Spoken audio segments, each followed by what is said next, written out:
What is up, guys? Dashing here for episode 373 of Community Universe Mode. We are live here, day 2 of Battle Scars 3, my friends. 10 more huge, colossal matches. Of course, yesterday, day 1, and knocked it out of the park. An absolutely great show, which crowned 3 new champions for the Fusion brand, and United States Champion 10L. New Fusion Tag Team Champions, Police Squad, and of course in the main event, Paul Devine becoming a 3-time undisputed champion when he knocked off Schmitty. But now it is time for Genesis to take to the ring, my friends, as things are getting started in a big way. Fatal 4-way #1 contenders ladder match. As we have 4 titans of the Genesis brand, former Alpha World Champion Furious Frank, the Dream Sam Valentine, the Kid Elijah Stewart, and another former Alpha World Champion, and Bob Luger. Welcome and welcome all. What up, Maury, 702, Tomcat, Timmy Boy, Batman, Josh, I saw you too. Welcome, welcome, welcome for what I hope is going to be just as good of a show as yesterday's was. This is the first of 3 ladder matches tonight. No, first of, am I right? First of, is there 3? I think there might actually only be 2. No, because Money in the Bank. Yeah, so first of 3. We've got this one, and then a little bit later on, Jay Davis and Rubik for the CMV Light Heavyweight Championship and a ladder match. And then, of course, the Genesis Money in the Bank and our co-main event, which will feature Mark Intel, Victor Romero, Ushio Takedo, MLP, John Reed, and Pierre Thompson. Our main event, though, guys, the Alpha World Championship going to be decided. Ryan Kent puts his reign on the line against Ice Cold Savage. We're going to find out who will be challenging the next, or rather, whomever will walk out tonight as Alpha World Champion. Like I said, this is a #1 contenders match. A ladder match, which means that the first man to climb a ladder and yank down the briefcase that contains inside of it a contract to make them #1 contender will be the victor. What up, everybody? What up, Assassin? I saw you in here. Gamer, welcome, my friend. Sanchez, hello, you're new here. Welcome to CMV. I'm sure a lot of people are also excited about the WGW crossover later on. Their light heavyweight championship gonna be on the line when Xander Octane challenges Rob Cross. But here he comes, guys. The alpha male himself. One badass mofo, Furious Frank, who has never before competed in a ladder match. And I've talked about it this past month, how someone his size, his style, how will he fare in a ladder match scenario? He's a downright brawler. Loves to beat the hell out of people. But Frank, ever since he returned at Purgatory, at Purgatory, after his month hiatus, has been hounding General Manager Dave Turner. He never got his rightful one-on-one rematch for the Alpha World Championship when Bob Luger defeated him, remember? Frank has been making everyone's life a living hell. This is finally his chance to become #1 contender.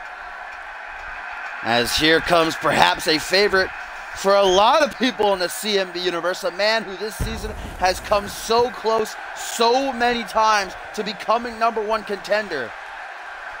He had a #1 contenders match against Ryan Kent. That was back at Cause and Effect. Before that, or no, that was at Homecoming. Before that, at Cause and Effect, he was involved in the Deadly Games tournament.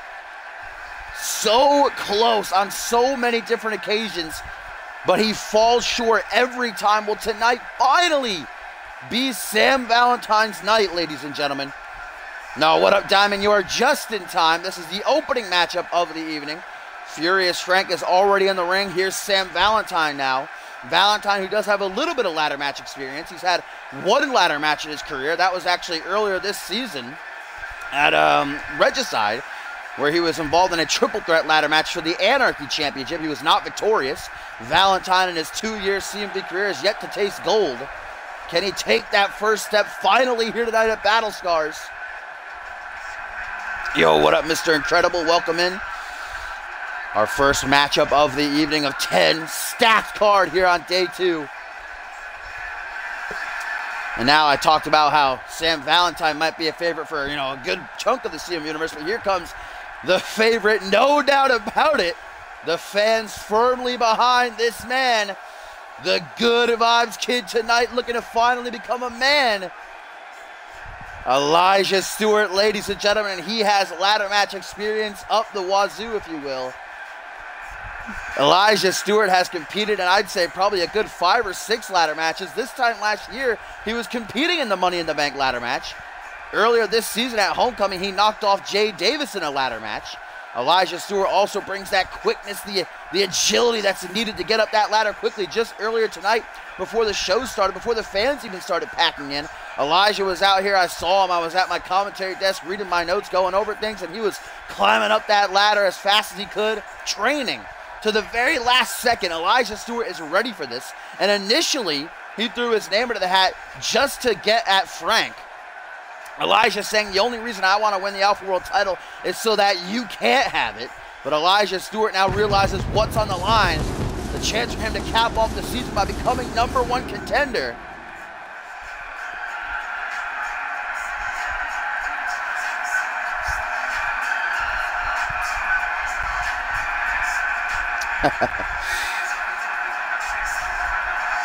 Elijah Stewart, ladies and gentlemen.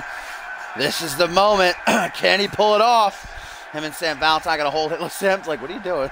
Elijah tried to hold hands with him. And last but not least, the 4th competitor in this ladder match, ladies and gentlemen. The man who truly made this season his, the former Alpha World Champion. Later on tonight in our main event, we'll see Ryan Kent actually match Bob Luger's reign. Luger held the title for 3 months. If Ryan Kent can successfully defend against Cole Savage, he'll also tie Bob Luger for most defenses, Luger with 3. But Luger most definitely got to be the most hungry out of these 4. He wants that title back more than anything. But Bob Luger, much like Furious Frank, does not have any ladder match experience. He's a very well-rounded superstar, shades of his father, Lex most definitely. You can see a lot of powerhouse maneuvers, but he's also a great wrestler. But I don't know that wrestling is really going to help him in this type of scenario.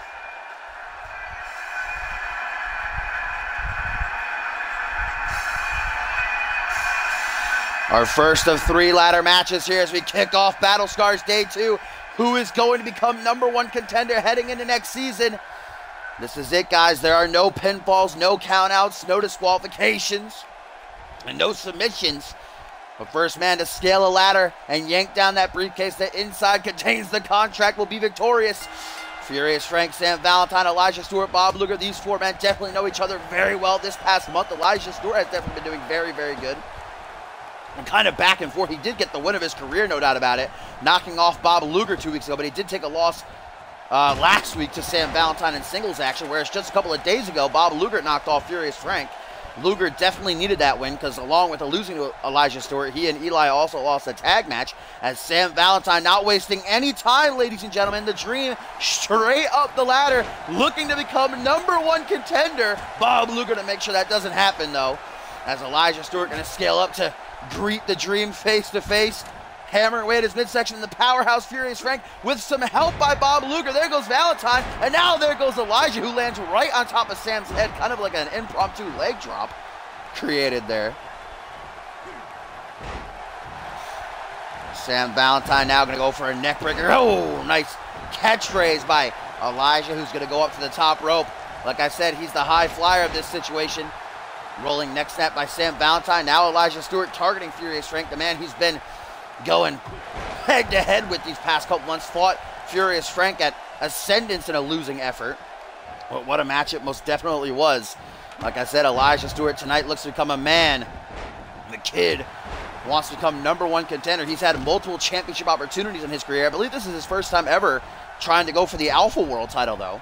He's challenged multiple times for the International Championship, multiple times for the Light Heavyweight Championship.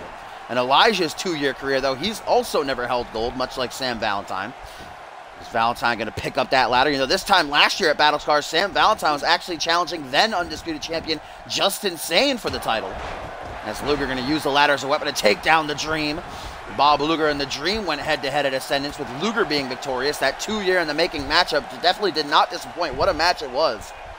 Yo, what up, Beatsy? As now, look at this. Furious Frank, Sam Valentine down on the outside. Elijah Stewart and Bob Luger at the top of the ladder. Sam Valentine going to look to push both men down. Does he have enough strength in him? Yes, he does. There goes the kid and the work ethic titan.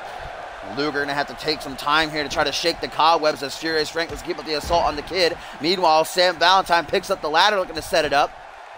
Moonsault actually connects. I thought that was gonna miss, most definitely. Valentine again. Oh, Elijah Stewart goes up the ladder. Oh, wait a minute. Oh my God. Oh my God. Elijah. Oh, elbow drop off the top of the ladder, but unfortunately he did hit Frank, but he also took himself out. This gives Valentine a chance to climb the ladder, but Luger's back in. Luger gonna climb the ladder as well. These two rivals atop the ladder. Sam with his hands on the briefcase, but Luger gonna punch him repeatedly in the midsection. Both men knocked off. The joint effort by Elijah and Furious Frank there. The partnership does not last long though. Russian leg sweep by Furious Frank. Luger back to his feet. Gonna try to grab that ladder here multiple times. We've already seen Sam Valentine with his hands on the briefcase. Furious Frank taking out Elijah Stewart. Dodges the ladder hit though. Takes the ladder out of Luger's hands. Gonna try to use it as a weapon himself perhaps. Yes, knocks down Luger. Elijah Stewart now setting the ladder up, middle of the ring, perfect position. Sam Valentine with a little bit of a dance out there. Elijah Stewart, hands on the briefcase, guys. All he has to do is unlatch it here. Bob Luger climbs up to meet him. Sam Valentine and Frank work together to push both men off. And Elijah Stewart, I'm pretty sure, probably holds the record for most tumbles off of the ladder in his career.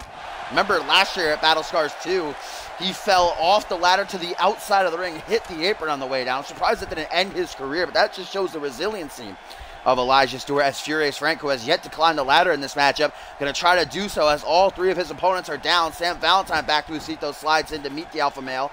Furious Frank atop the ladder. Can Furious Frank become #1 contender here? Sam Valentine's going to try to make sure that doesn't happen. Furious Frank just a second away from unlatching that briefcase. Elijah and Luger now back into the fray. Furious Frank hangs on for dear life. Power bomb by Luger, though, because of it. As now Luger turns his attentions to Elijah Stewart. Stewart saw it coming. E-Buster by the Good Vibes Kid. Luger planted as Elijah has the ladder in hand now.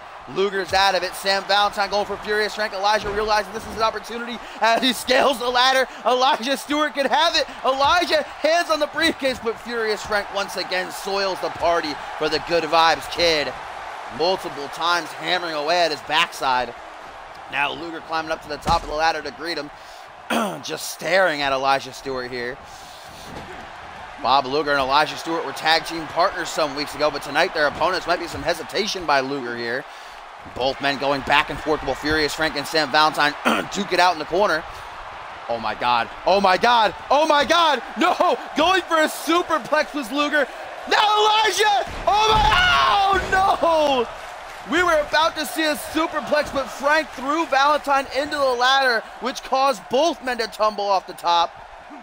Oh my God. That's kind of lucky, even though they still fell.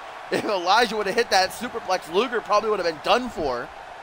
As now Furious Frank setting up the ladder, guys. All the other three men are down. Elijah Stewart beginning to stir. Knows that he can't let this opportunity slip away from him. Frank's on top, though. Frank has the briefcase. Elijah trying to push him off. Frank holds on again. Elijah with an electric chair now onto the ladder. And not really. Kind of hit his leg a little bit, I guess. That's still going to hurt, though. Irish whip out onto the apron.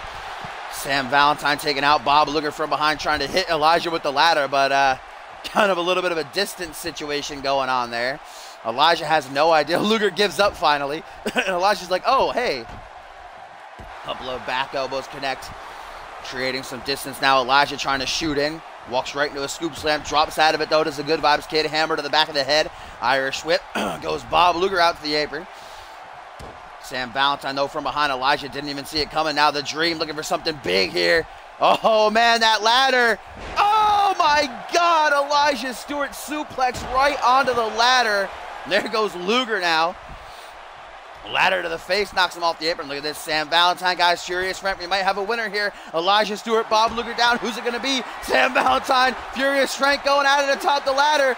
This is dangerous territory. The Dream, the alpha male beating the holy hell out of each other. No, Valentine will not take it. Both men refusing to be dropped. Oh, Frank, head first off the top rung. They are beating the holy hell out of each other. Here comes Bob Luger to finally break things up as Sam just unloading on the Mohawked man, but both men drop down to the canvas. Elijah Stewart And Bob Luger going at it, just putting him on the apron. Luger now back of the ring. Elijah's trying to set up the ladder. Bob Luger does not allow it. Sam Valentine on the outside. Frank beginning to stir, going to try to use the ropes to get himself back up to his feet. Been a brutal matchup thus far for these four men. Every single man has had their hands in the briefcase. It's got to be, I think the next guy who holds on to it, guys, might be the winner. And that man might be Furious Frank. Bob Luger now taken out. Frank climbs the ladder. Elijah Stewart's back up, though. He's going to climb it as well. These two arch rivals battling atop the ladder, looking for #1 contendership, but Sam going to come soil the fun, pushing both men down as they plummet to the canvas like sacks of stones. Now Sam Valentine going to set up the ladder, guys. Sam could have it. Sam is alone. Luger's still down. Eli's beginning to stir. Furious Frank's out. Sam Valentine, hands in the briefcase. The dream. Will the dream come true? Will the dream come true? Sam's got it. Hands on the briefcase. Oh, but Luger scales up to the top to stop him. And here's Elijah Stewart trying to push both men down, and he does. Sam Valentine so close. Elijah Stewart thrown to the apron. Furious Frank going to clear the ring here. Or maybe his vendetta against Elijah is clouding his judgment. He should have tried to win right there, but instead going out, no, changed his mind, realizes that he has the chance to try to win as he goes and grabs the ladder. Both Sam and Bob Luger are back to their feet now. Furious Frank sets up the ladder. Elijah Stewart trying to get back up to his feet. Furious Frank positioning the ladder in the correct way here. Bob Luger, Sam Valentine. Yeah, Valentine, turn around, man. Pushes Frank just as he gets his hands on the briefcase.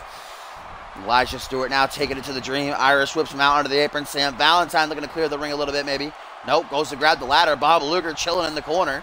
He might be out of it. Sam Valentine dodges a ladder shot to the face. Elijah sets up the ladder now. Oh, ladder tumbles. Bob Luger, that's okay. He's going to go for it. Wait a minute. Family Matters. Family Matters by Valentine. Getting some payback for Valentine knocking him off a couple of weeks ago.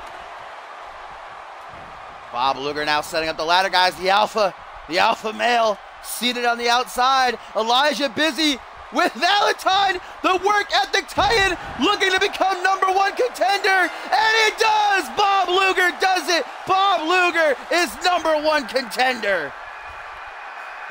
The work ethic titan takes one step closer to winning back the Alpha World title. Bob Luger, ladies and gentlemen, becomes #1 contender. Elijah was too busy, didn't realize Luger was atop the ladder. He was trying to take it to Sam Valentine, and there you see Luger unlatches the briefcase. Bob Luger, ladies and gentlemen, #1 contender now, going into next season. What a match, man. These four men took some bumps, no doubt about it. Bob Luger climbs the ladder, yanks down the contract, and now he will head into next season to challenge whomever will be Alpha World Champion. We find out later on tonight in our main event when Cole Savage challenges Ryan Kent.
What a way to start off day 2, ladies and gentlemen. Bob Luger becomes #1 contender, and the work ethic titan now will head into next season to challenge whomever the Alpha World Champion will be. And that was just our first of 3 ladder matches tonight. Still to come, Jay Davis and Rubik for the CMV Light Heavyweight Championship in a ladder match, and then, of course, Money in the Bank later on in our co-main event.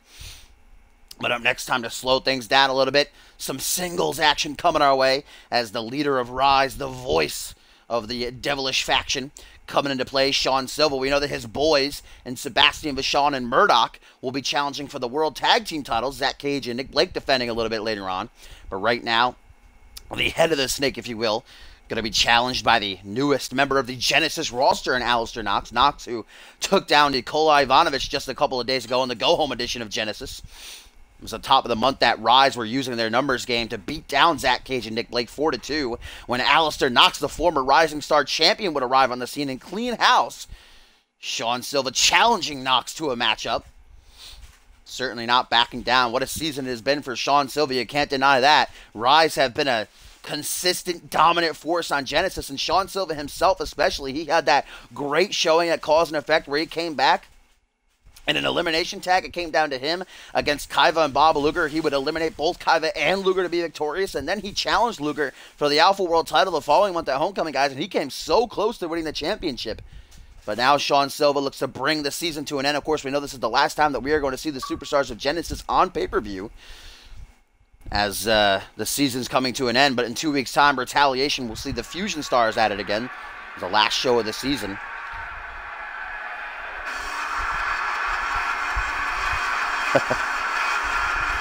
I know how over Rubik is.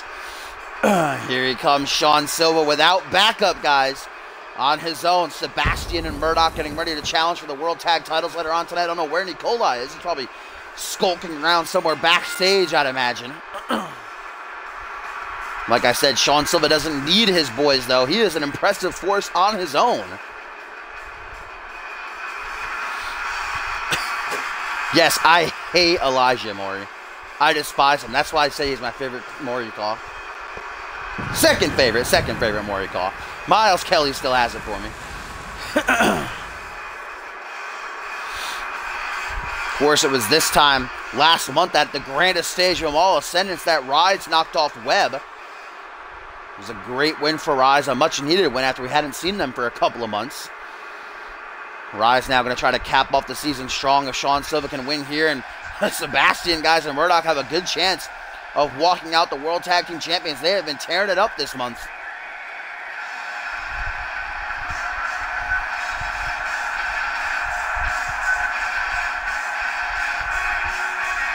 I'd probably say Josh. Josh is probably my favorite Josh call. And here he comes, the ominous Alistair Knox, ladies and gentlemen. Rage against the machine type of vibe you get from this superstar. And Sean Silva has got to be on lookout for that devastating submission maneuver that Alistair Knox calls censorship. It's a deep guillotine choke, and Nikola Ivanovic felt it firsthand a couple of nights ago. That's what Alistair used to defeat Nikola. My favorite 702 call. My favorite looking 702 call, I'd probably have to say, is that one call you uploaded for NGW, but he was never used. I don't forget his name. I feel like it was like Desmond, maybe. I don't know. He was of African-American descent. I just remember that. He was probably my favorite looking call of yours, but of the ones currently being used, I'd probably say Shaquan Shea. I'm a big fan of Shaquan. He's probably my favorite currently. As Sean Silva charges out of the gate with a DDT to Alistair Knox. Sean Silva going right into a submission. This stump. Oh, quick rope break, though. I didn't really see that as a rope break, but either way. Slappy's call here, our official for the evening. He did a great job yesterday, taking a couple of bumps even. Sean Silva stomping his feet out of the corner. Alistair Knox back to his feet. Silva kind of marking his territory here early on. Nax having none of it, though. Nax. Shoulder thrust going to take this fight to the outside. This beautiful arena created by the one and only Topher.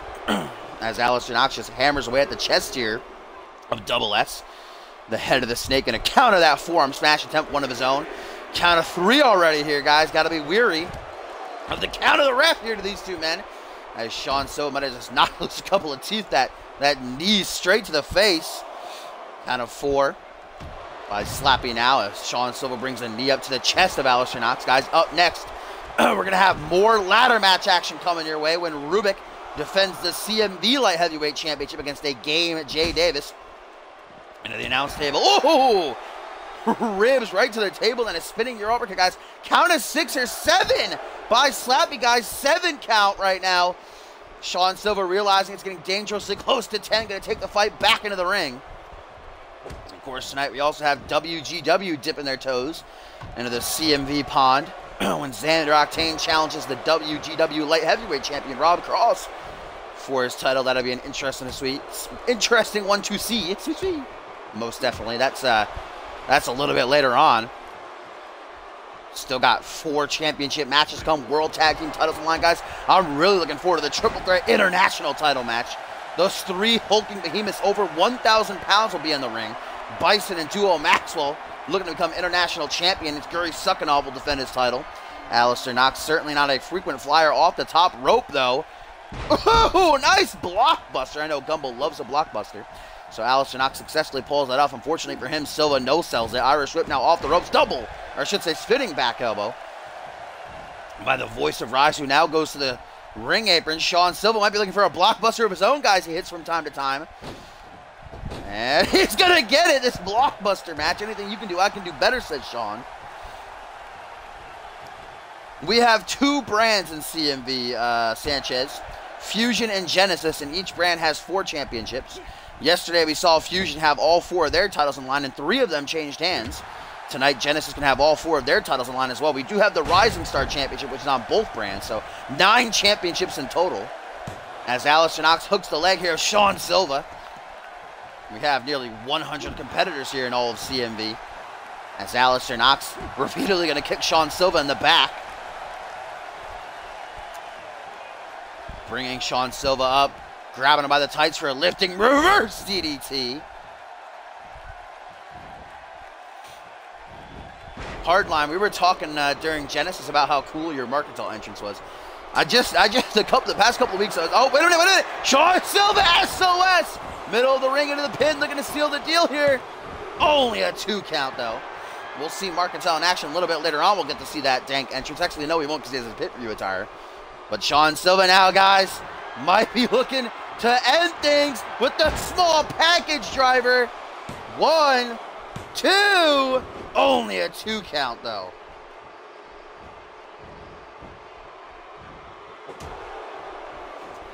Alistair Knox able to fight free of that devastating package driver.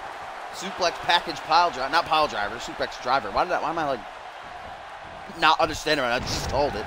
Falcon Arrow, though, by Sean Silva. I believe Alistair was going to try to go for those kicks of his, but Sean Silva was too quick. Yo, what up, Crimson? Welcome in, my friend, and welcome to Battle Scars 3 Day 2. This is the second matchup of the evening. To start off the show, we saw Bob Luger become #1 contender in a pretty hard-hitting ladder match. Goes for a single unhooked facebuster to Sean Silva, caught with a clothesline, though, by Knox.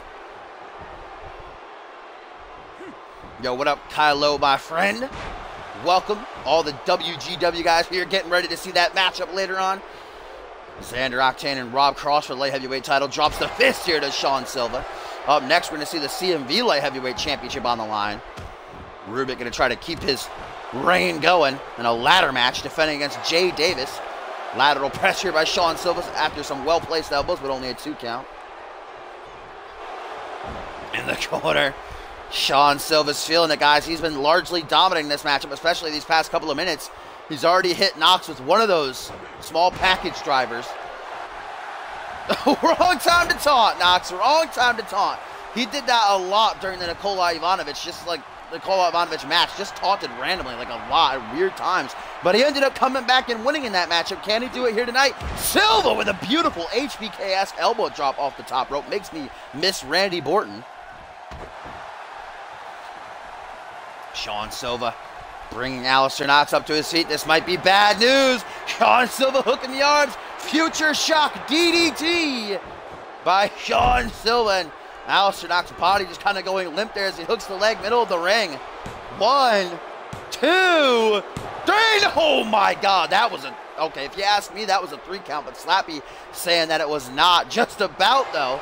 Sean Silva wasting some time arguing with the referee there. Might have given Knox some time. Can he counter this? Yes, he can. Jawbreaker, guys. Not looking to take another one of those small package drivers. Too hot in the kitchen. Reverse DDT by Knox.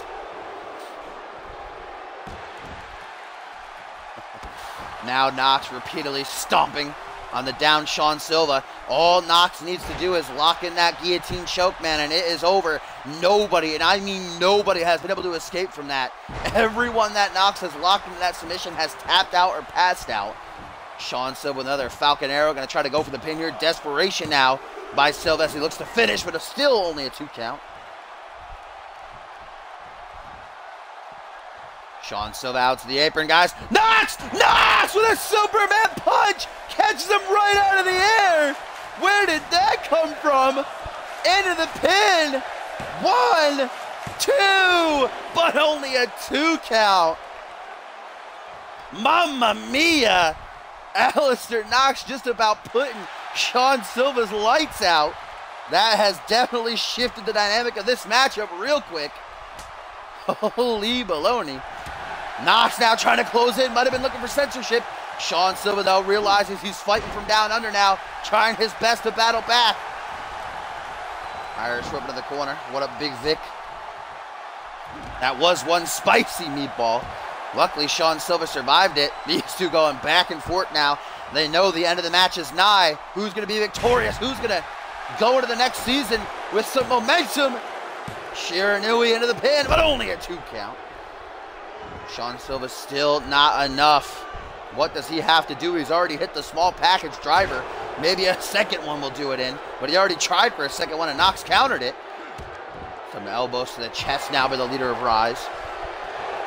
Sebastian Vachon, Murdoch, I'm sure watching on, supporting their leader while getting ready to challenge for the World Tag Team titles later on. Counters the suplex into one of his own to Sean. Silva now going to the corner. What could he be looking for here? Gonna taunt yet again. Sean Silva trying to play mind games with Alistair Knox late into this matchup here. It's been a great matchup thus far, I gotta say. I didn't expect this to be so good between these two. Sean Silva from behind looking to make sure that Knox stays down as he drives the back first right into his knee. Knox bounces right back up though. Jawbreaker closes in on the distance, goes for that kick again, walks right into a Michinoku driver. Into the pin. Will this be enough? 1, 2. No, only a 2 count. And now Sean Silva's finally had enough. Sean Silva with a second dose of the small package driver. 1, 2.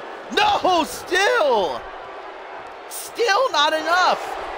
Sean Silva, now you can tell he's pissed as he backs into the corner. Slappy checking on Knox there. Not sure he can keep going. Yo, what up, Echo? Goes for that single unhooked facebuster again, countered by Alistair Knox. Has that move well scouted. Does the ominous one. Second matchup of the evening, guys. It has been a doozy between these two. We've already seen Bob Luger become #1 contender in that Fatal 4-Way ladder match. Up next, the light heavyweight title on the line. And a ladder match as Sean Silva with a back rotation suplex to drop Alistair Knox right in the back of his head. Lateral press by Double S. 1, 2, but only a 2 count. Didn't mean for that to rhyme. Sean Silva, guys, maintains control. Ever since he hit that second small package driver, you know, Knox is able to kick out, but hardly any offense. There we go. Oh, and now Knox lining up the shot, guys. If he locks this in, it's over. No, Sean Silva knows that. Jawbreaker counters. Now Silva with a second future shock DDT. That might have been Knox's last-ditch effort right there. Doesn't go for the pin, though, to Silva. Instead, dropping a knee to the chest of Knox as he bounces back up. Down on one knee is Sean Silva. Alistair Knox once again taunts on an inopportune time. DDT, though, able to follow through. There are 2 weeks left after the pay-per-view tonight, Gamer, which will lead to the season finale, Retaliation, which is a Fusion exclusive pay-per-view. That's why I said this is the last time we're going to see the Genesis Superstars on pay-per-view, as Knox looks to make the most of it, issuing a comeback modified facebuster, going to bust Sean Silva wide open. This is Knox's chance to finally come back, as Knox with a kick to the chest, another kick to the chest, another kick to the chest, and then a spinning hook right to the side of the head. Knox is feeling it. The fans are behind him. Look at that. Slappy calls Knox off, wanting to check on Sean Silva here. Wait a minute, is he gonna... Oh no, okay, the match is gonna continue, guys. After that hook to the head, I don't blame Slappy for checking on Sean Silva, making sure he was okay to continue. And here we go. Sean Silva lines up their shot, guys. Gonna go for it again. Can he get it this time? If he brings him to the canvas, it is all over. Censorship. Wait a minute. Rope break. Rope break. No. Rope break. That's a rope break. No. Sean Silva. Sean Silva taps. Sean Silva taps. And Alistair Knox is victorious. That was an awkward position, guys. That was a rope break there. But Slappy did not call it. Alistair Knox victorious. Censorship claims yet another victim. Little bit shady, though. Alistair Knox battling back after taking a big-time beating to knock off Sean Silva here at Battle Scars 3 with that devastating censorship deep guillotine submission hold. Should have been a rope break, but Slappy did not see it. Sean Silva forced to tap out. So Sean Silva going to close out the season on pay-per-view with a loss, but his boys, Sebastian Michon and Murdoch later on, they can bring those World Tag Team titles to Rise. All they have to do is stop the dominant tear of Zach Cage and Nick Blake.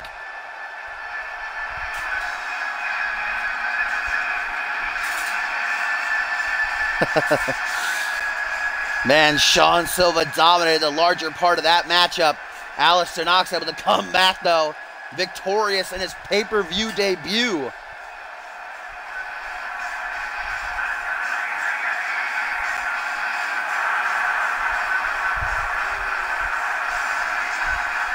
Alistair Knox, ladies and gentlemen, claims another member of Rise.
All right, here we go, guys. It is time for our last pre-show match, if you will, before we get into the main chunk of the card, a.k.a. Go to Universe, finally. But this is it, our second ladder match of the evening. We still have one more to come after this, the Money in the Bank ladder match in our co-main event. But up next, the Light Heavyweight Championship is to be decided as Jay Davis challenges Rubik's Reign in a ladder match, which means there are no pinfalls, no countouts, no disqualifications, no submissions. And that's actually a good stipulation that was chosen by Rubik for these two, because this past month, every time these two have been in the ring together, at the top of the month they fought, it went to a double countout, and then they teamed together and they lost via countout. Every time they are together, the things go to a countout. It never ends clean between them, but tonight we are going to have what's the word? Definitive? I want to say definitive. Definitive winner. I'm going to go with that. Who is going to walk out of Battle Scars 3 as the light heavyweight champion? Rubik, of course, capturing the gold back at Purgatory. He's held the title for 2 months now. He knocked off Bryce Hurt and retained against Bill Maverick on the grandest stage of them all. I said it earlier this week, though, Jay Davis probably, in my opinion, his toughest challenger to date. Davis has been extremely impressive this season. And we know Davis, since the very start of his career, has been hounding that light heavyweight championship his year-and-a-half career. Way back when Ryan Kent was champion, Jay Davis was challenging for the gold. He says that this will finally be his night, looking for his first taste of a championship here in CMV. All he has to do is climb a ladder and yank it off of that what would you call the hook that it hangs on. And this, of course, ain't even our last light heavyweight championship match of the evening. Later on, WGW going to be showcased with their title up for grabs. That's going to be a clean singles match. This is a ladder match, guys. We saw what happened at the top of the show between Bob Luger, Elijah Stewart, Sam Valentine, and Furious Frank. Man, they all took some nasty bumps in that one. Luger came out with the win, though. Let's see who's victorious in this one. As here he comes, looking stylish as only he can, in the attire that he defeated his brother Pete with back in Ascendance. Jay Davis think maybe it's lucky, that lucky jacket that will see him become champion tonight. You just call Azrael trash, don't you dare. Azrael is one of my favorites. Big asshole, never forget that rape dungeon.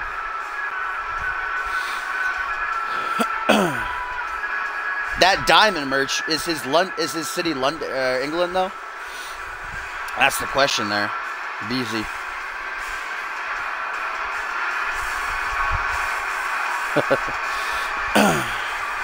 There you saw it, the championship hanging high above the ring.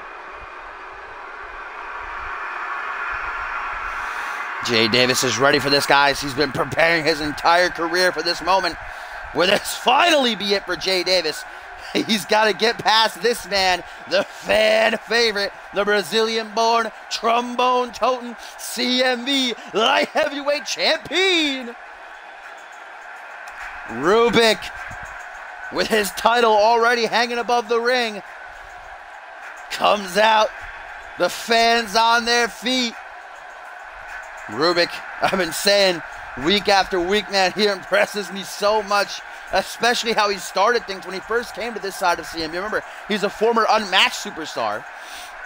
He was losing consecutively for a couple of weeks, and then he was given an opportunity against Brett Angel. He defeated Angel twice, technically 3 times, because he defeated him in a 2 out of 3 falls match. And those wins allowed him to challenge Bryce Hurt for the title at Purgatory. He was victorious.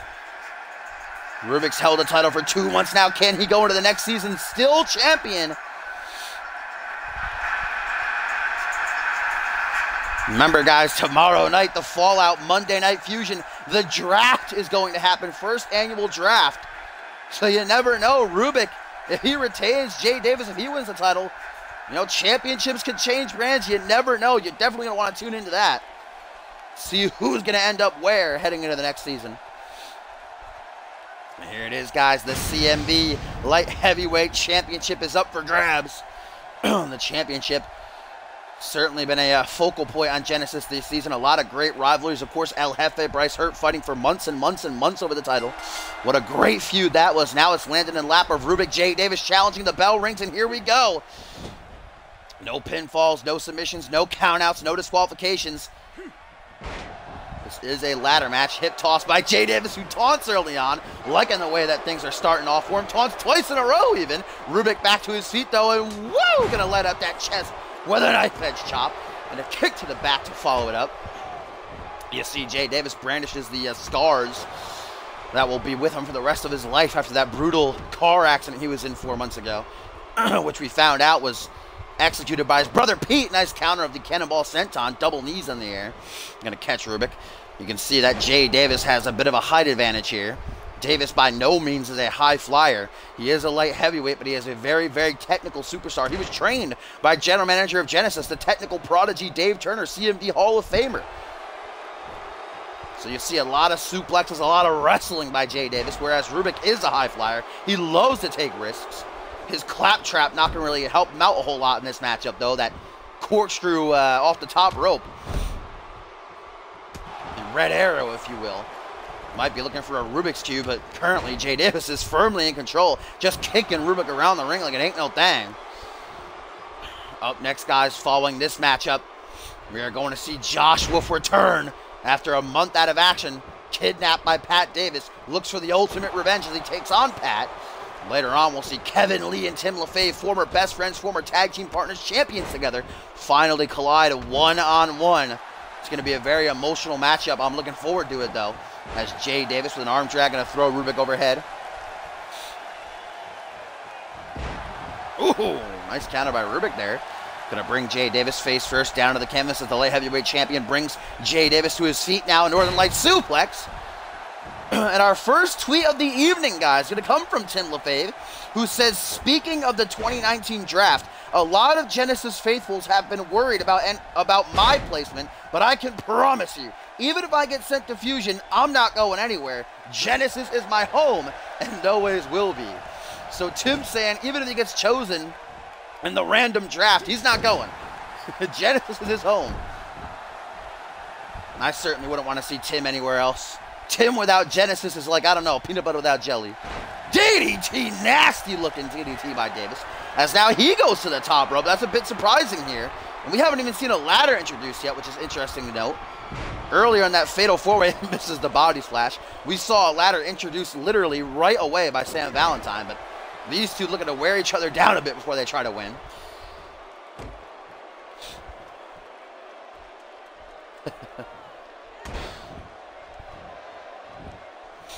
Rubik, of course, is coming into this matchup off a loss to El Jefe a couple of nights ago, the go-home edition of Genesis. Oh, stumbling drunk by Jay Davis, looking to put Rubik to sleep with a knee to the face.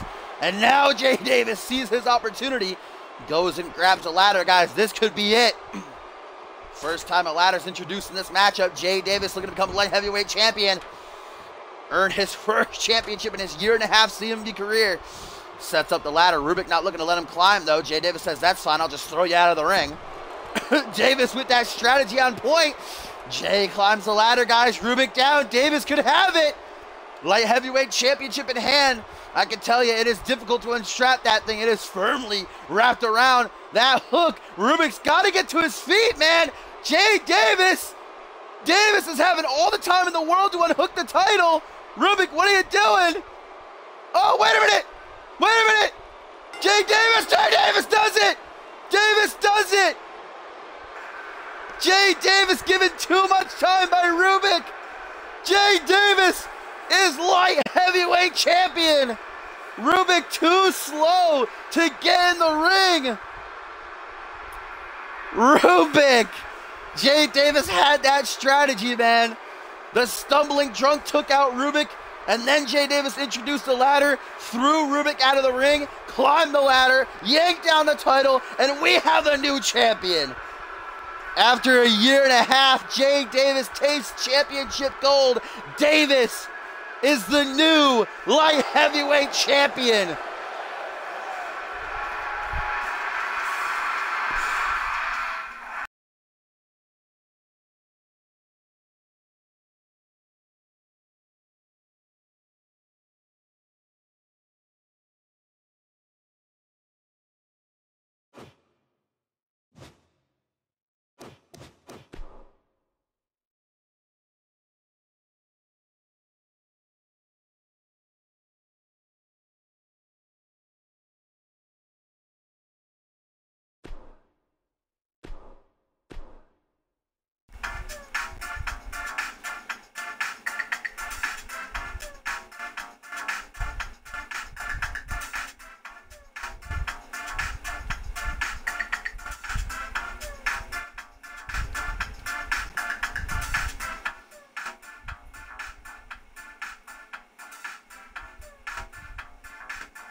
Live from the Staples Center in Los Angeles, California. Ladies and gentlemen, it's time to continue the night of action here at Battle Scars 3 Night 2.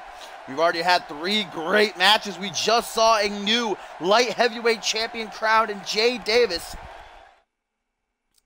climbing the ladder and yanking down that title. We still have one ladder match to come tonight, my friends. It'll be the Money in the Bank ladder match when 6 participants vie to earn that briefcase that all but guarantees them to be a future world champion. We know Jacob Ziegler, the current Mr. Money in the Bank over on Fusion, who's going to be his Genesis counterpart. We'll find out later on. As we get a tweet here, guys, from Tim LeFave, who says, at Josh Wolf, I don't know where you've been or what happened, but I worry about you, bud. Be safe. If things get hairy, I'll be there. And Josh Wolf has certainly had a tough month, guys. He was kidnapped by Pat LeFave, tortured by he and his goons, rather, not the Goonies. The Goonie bunch tortured Josh Wolf. But Josh is able to free himself by channeling what he calls Fenrir of Norse mythology, I'm pretty sure I'm correct. A force, apparently, deep down inside of himself that he says Pat LeFave unleashed and now is going to devour him here at Battle Scars.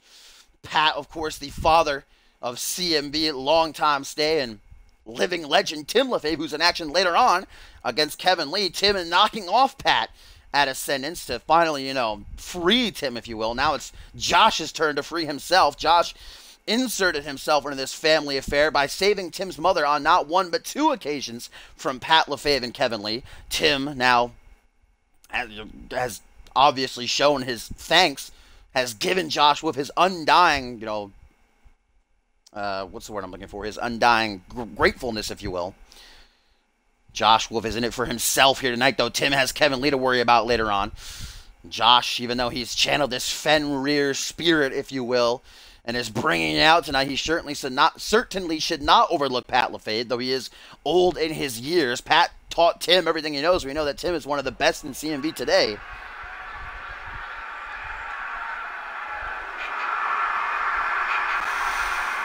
Here he comes.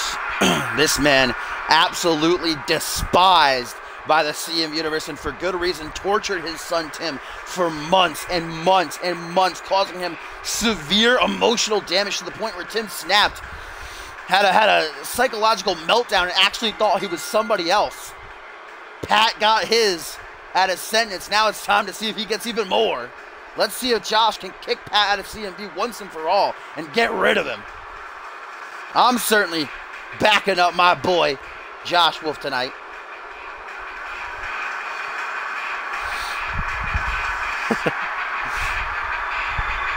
Pat dauntingly making his way down the ramp. The old school style. You'll see a lot of suplexes, a lot of wrestling from Pat LeFave. Also a great brawler, I gotta say. I talked about how Pat is old in his years, but look at our main event tonight, guys. Cole Savage, who's in his late 40s, early 50s, is going to be challenging for the Alpha World Championship. And Cole Savage has been tearing it up this past month, knocking off Sam Valentine, winning that tag match a couple of nights ago. So you can't really bring age into anything. You can if you want, but I wouldn't. In CMV, age is just a number. All right, guys, it's time. We haven't seen Josh Wolf in action since Ascendance, where he lost to Kevin Lee. Here he comes, channeling the spirit of Fenrir. Josh Wolf is back, the inaugural and 2-time Rising Star champion.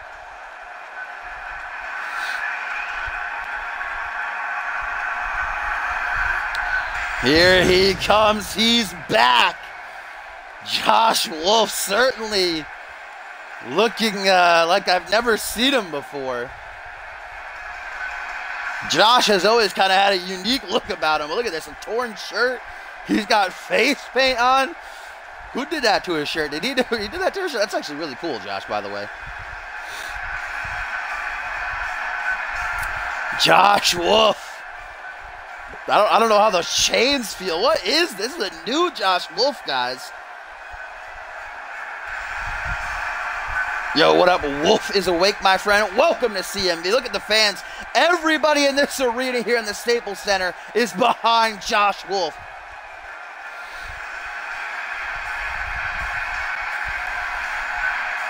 Hey, what up, Hellish? Welcome. Josh Wolf is back and looking to prey on Pat LeFave, make him pay for everything that he's done, not only to him, but to Tim.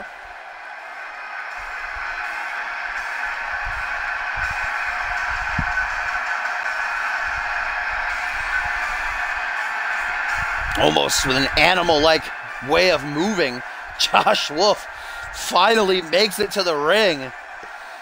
It seems as though Pat LaFave really has brought something dark out of Josh Wolf.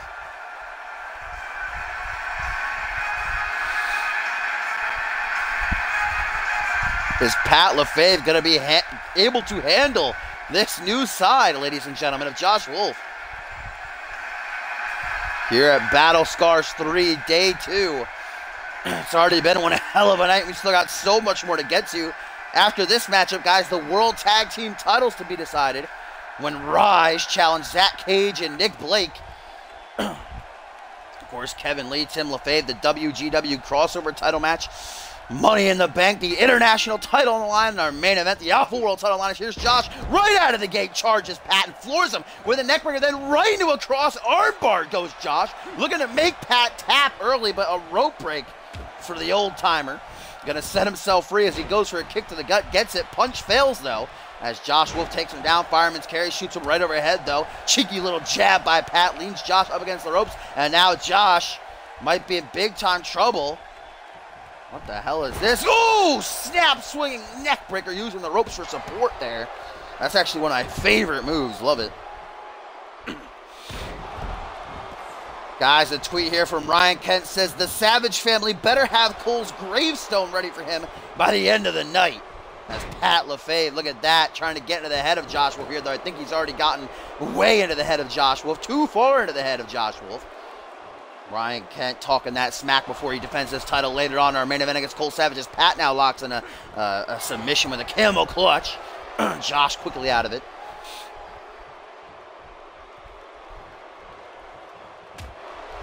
Ooh. Nice, well-placed punch there by Pat, as now he charges in for a double leg takedown. His wrestling background showing off there. We'll probably see that from Tim later on. Double boots to the chest, going to fling back Pat. As Josh now with a stomp down to the arm, puts him on his stomach. Wolf trying to keep the aggression high here on Pat. Gets a back over to the midsection though. And now Josh Wolf dragged out to the middle of the ring. Remember, Tim LaFave knocked off Pat in under 4 minutes at Ascendance. Nice counter there by Wolf. I love it. Arm drag, as it was looking like Pat was going for a butterfly suplex maybe. Now Josh Wolf seems to be targeting that arm in this matchup for whatever reason. Perhaps going to try to soften it for another armbar attempt. Snapping the shoulder nearly out of its socket. Josh now to the second turnbuckle. Ooh, little cannonball. I think he landed right on the nether region right there. Pat shoots quickly back up to his feet though, and a snapmare puts Josh in his seated position, tucked between Pat's legs, looking for some elbows no doubt, but Josh going to escape. Those blue jeans, not very useful for keeping him in place. Irish whip, Pat into the corner as Josh stalks him from behind, goes for a forearm smash to the lower spine. Pat's having none of it. Pat now going to go for a suplex as he grabs the trousers, drops him. Nicely done. Credit where credit is due. That was a beautiful suplex by Pat LaFave, who now drops a elbow right to the top of Josh Wolf's head, gets a boot to the head, reciprocates this Wolf, tries for a forearm smash, goes flying right overhead though, and now a German suplex by LaFave. Tim LaFave watching closely. We saw that tweet from Tim, said that if anything goes awry, he'll be out here to support his boy, to support his friend Josh. First pinfall attempt of the match produces a 2 count for Pat.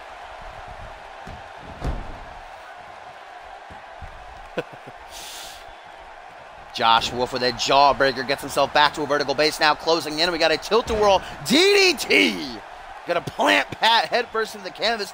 Josh isn't done, bringing Pat to his feet. We've seen this before from Wolf. The DDT plants him right into the mat. And now Josh pandering to his fans who cheer, who roar, Dragon Scooter, as Josh turns back though against someone like Pat, who is so what's the word I'm looking for, like well known to the game and such a veteran of the ring. You really should not taunt. You should not give him the time that he needs. Stalls a suplex there, notice Josh. And a catchphrase to follow that up. We know that Wolf probably going to be looking for that on the hunt Falcon Arrow he likes to finish off his opponents with, if he can get it, because Pat is actually not making it easy. Shoulder block now, the bigger Pat mowing over Josh Wolf here as he drops another elbow. Now a boot planted right to the top of the head. Josh Wolf closes in, hook to the jaw, going to turn around. Josh Wolf with a waist lock now, a simple but effective Russian leg sweep. Going old school there as Josh Wolf to the corner. Lets out a howl. Josh Wolf is back. The fans love it as now Wolf feeling charged up. The energy coursing through his veins. The spirit of Fenrir looking to carry him to victory, but Pat counters the Falcon Arrow attempt. Now Pat drags him out to the corner. Double leg takedown again. Gonna floor Josh Wolf. Oh, Pat with the leg drop. Leg drop. That's when he knocked off Tim with the purgatory. Oh my God, and it nearly defeats Josh Wolf as well. That old school leg drop nearly puts down Josh Wolf, but luckily the former Rising Star champion powers out. Now a small package. Pat looks to steal it. Josh in big trouble, but only a 2 count.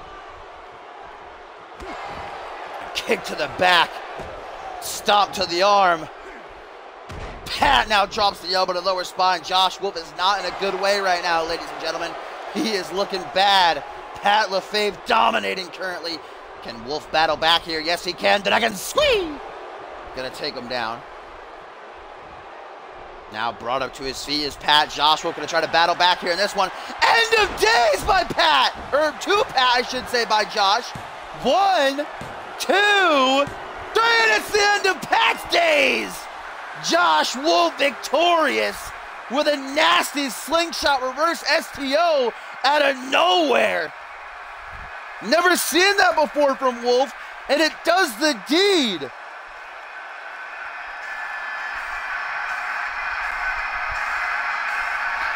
Josh Wolf, with the spirit of Fenrir on his side, knocks off Pat and hopefully once and for all sends him the hell out of CMV. It was not easy, man. Pat gave him a run for his money. Josh nearly beaten after that leg drop. He was feeling like he was on the down and down, so he pulled out that end of days out of nowhere. That does Pat in for the 1, 2, 3. Look at this. I believe this is towards the end here. Yeah, this is where Pat hit the leg drop. That got such a close count. Look at this. 1, 2, just before the 3. And here's the slingshot reverse STO. That does Pat in. Josh Wolf with a great win. And a tweet from Tim says, "You, me, after the show, let's settle this." That was targeted towards Pat. So Tim calling out his father yet again, looking to end things once and for all as Josh is back and might be better than ever, guys.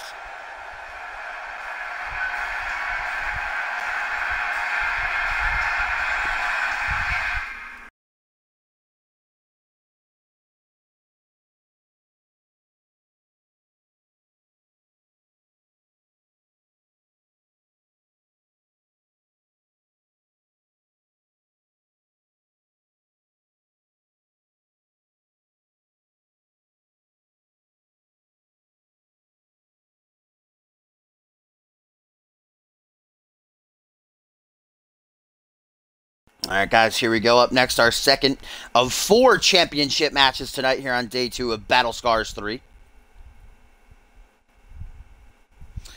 We saw the light heavyweight title on the line earlier, which produced a new champion in the form of Jay Davis, knocking off Rubik. Now it is time for the World Tag Team titles to be decided. As Rise, Sebastian Vachon, and Murdoch, those guys to the left, challenge the champions, Zach Cage and Nick Blake, who tonight marks their 5th month as World Tag Team Champions, guys. 5 months, the longest reigning champions this season, and the 4th longest reigning champions of all time in CMV's history. Extremely impressive. They have torn through every team on the Genesis roster except for Rise. They have never fought Rise, and this past month, man, Sebastian and Murdoch have been firing on all cylinders. They put down Imaginary Friends with the quickness, and they also won that 6-man tag match 2 weeks ago, actually defeating Zach Cage and Nick Blake, but Sebastian did pin Alistair Knox in the match. So this is really the first time we're seeing these two teams come to a head with the World Tag Team titles on the line. We know that the winners of this matchup will defend the titles in 2 weeks, the last Genesis of the season, against Imaginary Friends, who won that best-of-5 series against Chaos in order to earn that opportunity. So Zach Cage and Nick Blake, even if they retain here tonight, their season won't be over. They'll have to defend one more time, or we can see new champions crowned. We did see Sean Silva, the leader of Rise, in action earlier tonight. A great match against Alistair Knox, but unfortunately he fell short. So let's see if his boys can back it up. Bring some gold to Rise once again. Sebastian is a former Rising Star champion. I can't talk enough about Murdoch, man. The Tank, he is extraordinarily impressive. Undefeated in singles action. Murdoch returned after a 5-month back injury at Ascendance, alongside his Rise compadres, to knock off Webb.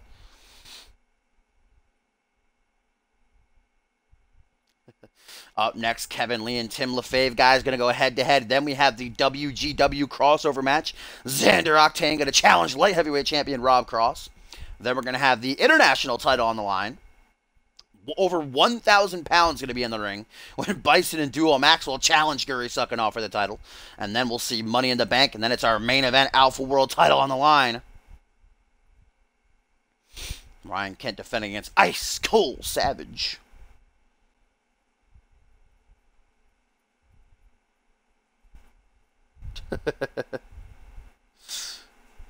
Yeah, we're being invaded by WGW tonight. We're excited for that matchup, as am I.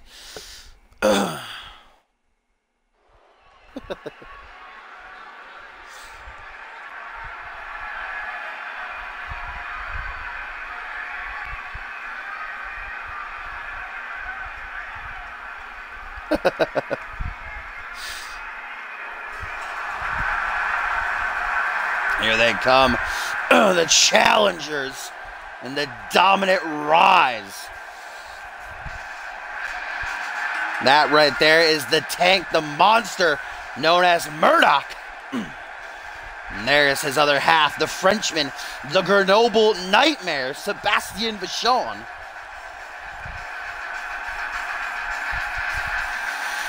Like I said, Sebastian is a former Rising Star champion. The first man to pin and defeat Alistair Knox. First time encounter here between these two teams, guys. Rise have been on a tear, but Zach Cage and Nick Blake have been on a tear for 5 months. I don't remember the last time. Old Cage and Blake, obviously, it will go as a loss on their record, that 6-man tag match, but they weren't legal. Alistair Knox started off the match and he got beaten like right away. It was actually pretty surprising. So before that, guys, I don't remember the last time Zach Cage and Nick Blake have lost a match. Like I said, they've torn through the entire roster. They've never fought Rise before, though. This might be their biggest test to date. As here they come. Zach Cage out front, Nick Blake in the back. The CMV World Tag Team Champions. This time last year, guys, Nick Blake was in Money in the Bank, and he actually won it. Unfortunately, he became the first man in history to ever cash in and lose. Just when it was looking like Nick Blake's career might be over, Cole Savage picked him up, dusted him off, and look at him now. 5 months, 4th longest reign in CMV history. The former unmatched television champion alongside the former Anarchy champion in Zach Cage. I don't know what it is, but these two just mesh so well together. Let's see if they can try to head into next season still the champions, or if Rise will be the team that finally knocks them off their pedestal.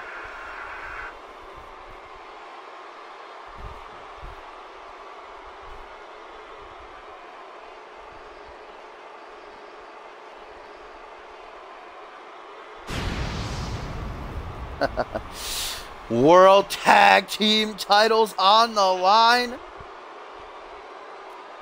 Here we go. Our second title matchup of the evening. We've already seen one title change hands. Now you see Sebastian. And look at the little smirk on Murdoch's face, like, we got this, brother. The Tank, the Monster, Murdoch, the Grenoble Nightmare, Sebastian Vachon. Are we looking at our next World Tag Team champions?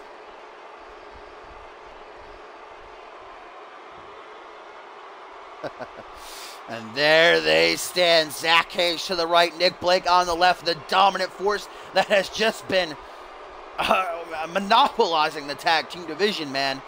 Every time a team rises up and you're looking like, yeah, these guys see they can beat Zach Cage and Nick Blake. These two are like, nope, nuh-uh, not happening. There we go. World Tag Team titles handed off to Slappy. Yesterday, day one, we saw the Fusion titles on the line, and they changed hands. Police Squad defeating the Bickering Duo. Here we go.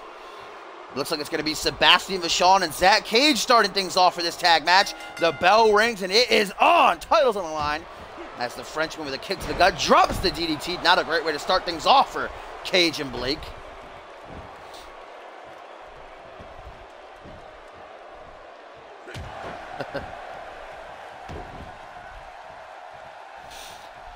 Prop up here. Zach Cage, though, counters. Nice arm wrench. That's going to bring Sebastian down face first into the canvas. Punch to the gut, though, by Vachon. I'm going to hunch Cage over in pain. Double axe handle. I love a good double axe handle.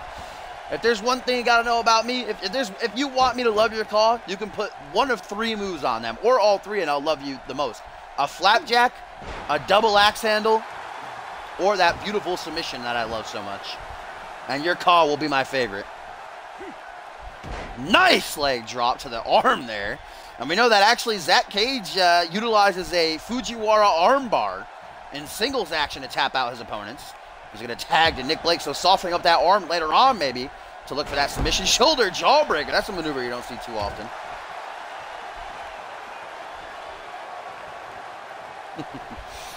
Snapping the arm with the shoulder now. Vachon trying to battle back here for rise. Back suplex to Nick Blake. Backflips out of it, though, does the former Mr. Money in the Bank. And now a regal cutter. Nick Blake used that for a while to finish off his opponents. Of course, now he's gone back to the old great head trauma. Nice combo by Nick Blake. Leg drop, elbow drop. Ooh, and a fist right to the face. It's about as straightforward as it can get. And that's why they're the World Tag Team Champions, guys. Quick tags, in and out, keeping each other fresh. That's one of the most important things you can do as a tag team. Frequent tags is the name of the game. Punch to the chest by Sebastian Vachon, taken overhead with a fireman's carry, though. Going to drop him ass first on the canvas. Jumping DDT by Cage. Going to turn things right around. Irish whip into the corner. Sebastian Vachon in big trouble. Bad part of town for him to be in. Tag to Nick Blake. As you see Murdoch trying to get in the ring to help out his partner. Oh, shatter machine by the World Tag Team Champions. There goes Murdoch.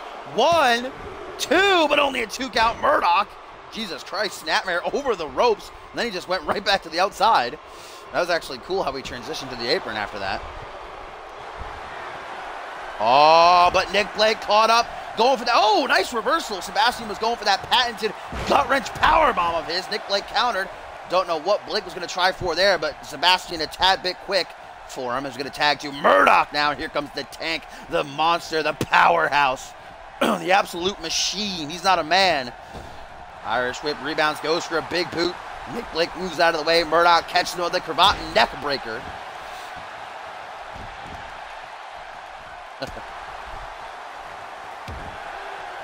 A tweet, guys, from Josh Wolf simply says, Fenrir has been fed.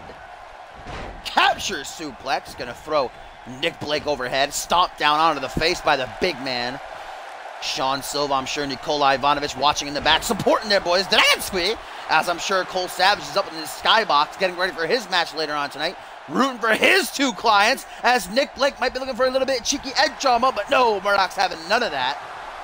Remember, Murdoch was out of action for 5 months with a back injury, so that might be a target, but that sit-out spine buster just flooring Nick Blake. Oh, he puts him in the corner, guys. Oh, shit. Oh, shit. Murdoch beating his chest, calling for what's to come next. Tag to Vachon. Are they going to do it? Are they going to do it? They are. The Magic Killer by Rise. New champions. New champions. 1, 2, 3, oh my God! New champions! Rise, do it!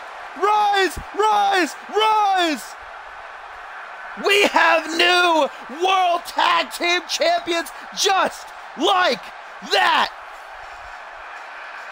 The magic has been killed. The 5-month reign has come to an end. Rise are the World Tag Team Champions.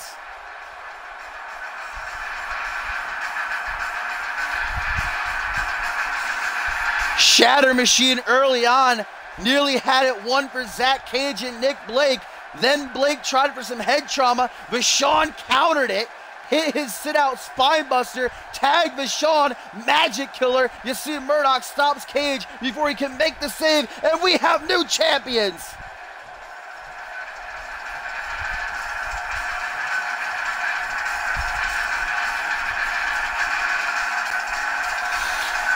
New World Tag Team Champions. 2 for 2 tonight with gold on the line. Rise, do it, ladies and gentlemen. Vachon, Murdoch. Now looking ahead at 2 weeks where they'll be forced to defend against imaginary friends. Can they head into next season as champions? Tonight, Rise are going to be partying, even though Sean Silva lost. What a win. New champions. The 5-month reign comes to an end.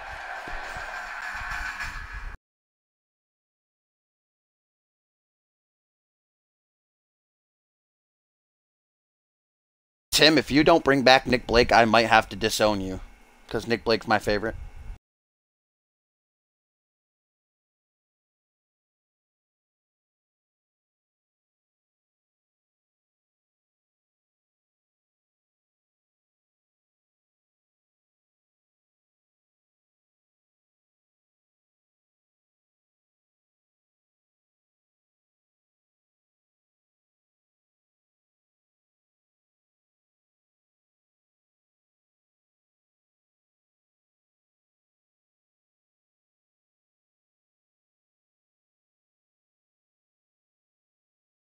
All right, here we go, folks. Up next, a very emotional match going to be taken to the ring as Kevin Lee and Tim LaFave, former brothers, former best friends, former World Tag Team Champions together, 2-time World Tag Team Champions, named Tag Team of the Year in 2017. These two men were as thick as thieves, but it was Kevin Lee who was indoctrinated, his mind warped by Pat LaFave to be turned on Tim. Kevin Lee returning after, gosh, a 6-month hiatus at Purgatory to brutally beat down Tim.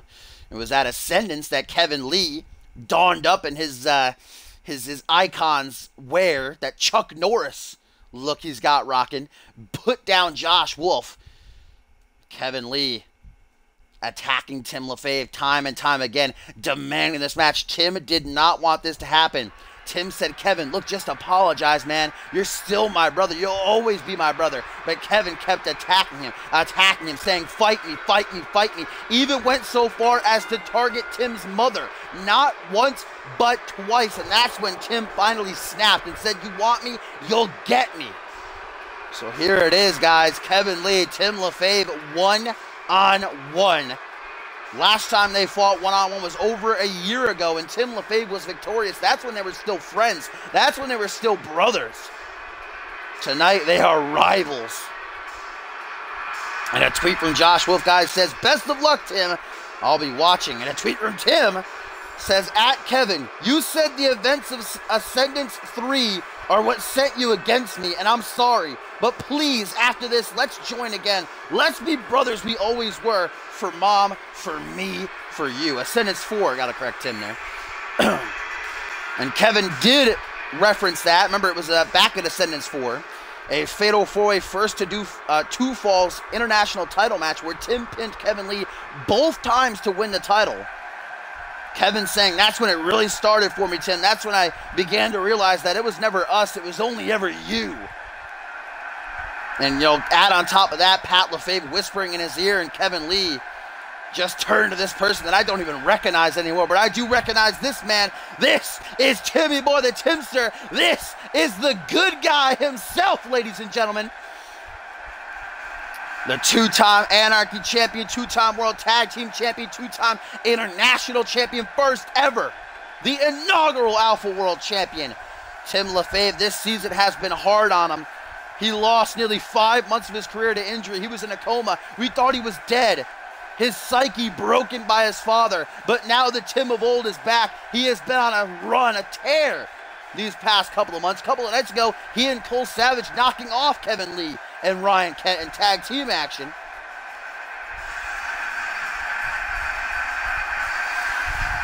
But you heard that tweet from Tim.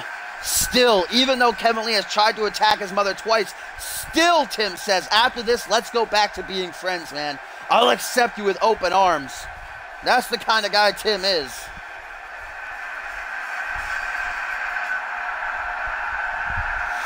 And that vintage baby blue, I believe the attire he wore at Ascendance 3 to win the Anarchy Championship. Tim LaFave ready, Kevin Lee ready. Here we go, one-on-one. For the first time in over a year. Back suplex by Lee, kicks things off right away. Up next, guys, the WGW crossover going to take to the stage. Xander Octane and Rob Cross for the light heavyweight championship. And then we have the international title on the line, a triple threat, the Money in the Bank, and our main event, Alpha World title on the line, German suplex by Tim to fire back. And guys, a tweet from Cass LaFave says, this is like watching Shiloh and Tim fighting. I can't watch it. So Cass, of course, Tim's mother, not able to watch this guy. She might be here. I assume she's probably here backstage. Shiloh Gray was victorious yesterday on day one. Here supporting her boys, but she considers Kevin Lee, she said it herself, considers him another son. Scoop slam attempted by Kevin. Drops down behind as Timmy Boy, though, with a reverse DDT. And these two men most definitely know each other so well, like the back of their hands. For nearly a year they teamed together. Two-time World Tag Team Champions together. Tag Team of the Year, voted best promos as well. The T and Lee in the Morning podcast. I miss those days, I do. Snap power slam by LaFave.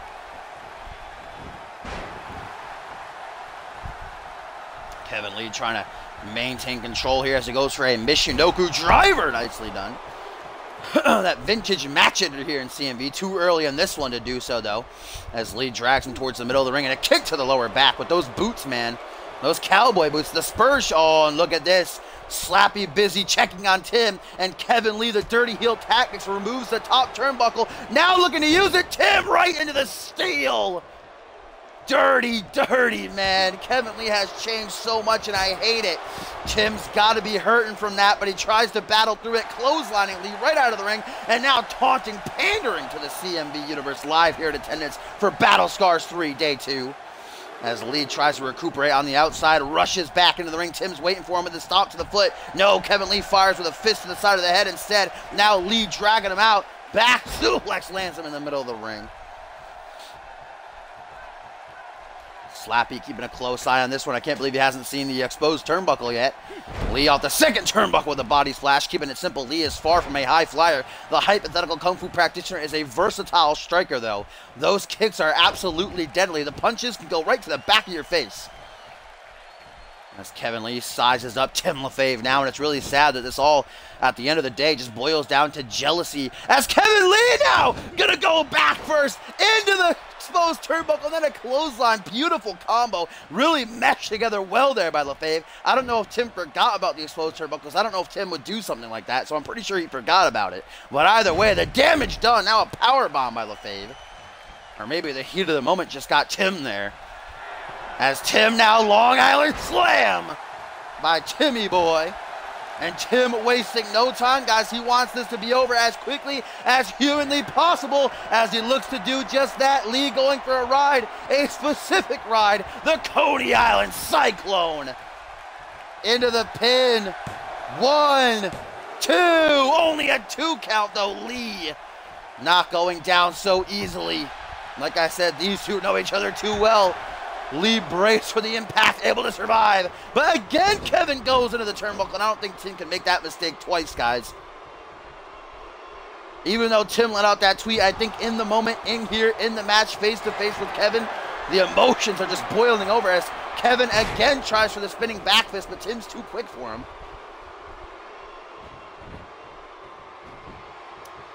Lateral press by Kevin Lee. 1, 2, and only a 1 count. Tim has already pulled off a Coney Island cycle and that nearly did the deed. Kevin Lee now working overtime as he goes for a hook. Caught with a forearm smash instead. Tim with a belly to belly. Tim shades his pops. A lot of suplexes. I've always said it. Tim has one of the most old school movesets in all of CMV. Different variations of suplexes. A lot of mat-based game, but from time to time can pull out a moonsault to surprise you. Wrong time to talk for Kevin. Gets caught with a German. Drops him right on his neck. What up, Vic? We are in the middle of Kevin Lee and Tim LaFave going one-on-one. I don't remember when you left, but the match before this, we saw Rise become the new World Tag Team Champions, ending the 5-month reign of Cage and Blake. And before that, Josh Wolf knocked off Pat LaFave. As Tim now up on the second turnbuckle, beckoning for Kevin Lee to rise. Tim is not a frequent flyer. Missile dropkick, and it does not pay off for him. Couple of back elbows to the side of the head. LaFave freeing himself. Back and forth they go currently. Tim wants to get back into the driver's seat. Another belly-to-belly suplex. Tim wasting no time. Brings Lee to a vertical base. Another Long Island slam inbound for Kevin Lee. This time Tim doesn't go right for the Coney Island cycle and instead looking to put off some more damage, but that gives Lee a chance to battle back with a double leg takedown right into a desperation pin lateral press by the hypothetical Kung Fu practitioner. Still only a 1 count for Kevin. And the frustration beginning to show. You can see the aggression on his face. Kevin Lee is not happy about the way this match is going for him. Neckbreaker going to bring Tim down to the canvas, though. Yeah, up next we have the WGW crossover there. Light heavyweight title on the line when Xander Octane challenges Rob Cross as Kevin Lee, guys. Lying in wait, ultra looping palm strike. He was way off. And now Tim going to make him pay for it with the Coney Island Cyclone, but Lee drops out of it. Beautifully countered there. Well scouted, but Tim counters the counter. Nice side kick, vintage Tim with that right there. And another deadlift powerbomb. The strength of Timmy Boy is on display here. And this one as he drops a nasty elbow to the inner thigh. And like I said, a versatile striker as Kevin loves to use those kicks to take out his legs. It's big trouble for him. And third Long Island slam in this match. That might do it. Uno, dos, no, just a dos, no tres. Tim LaFave with his hands on the side of his head. You can see Tim's contemplating. He doesn't want to do this to Kevin Lee, but he feels as though he has to as Tim now bides his time. Lining up the shot, Kevin Lee in big trouble. Up on the shoulders a second time. Coney Island Cyclone. Into the pin. 1, 2, 3, and Tim LaFave does it. Kevin Lee is defeated.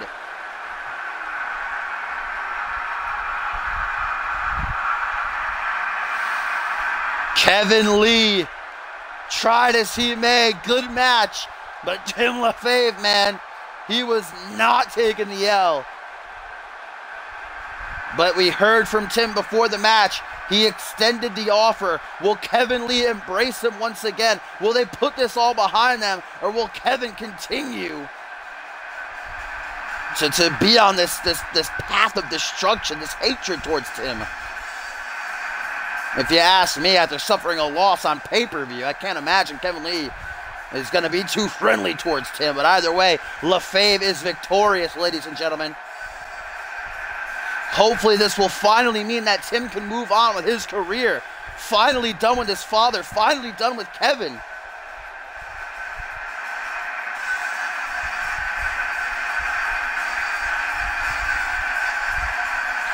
A great night for the LaFave family and friends. Shiloh Gray victorious last night on day 1.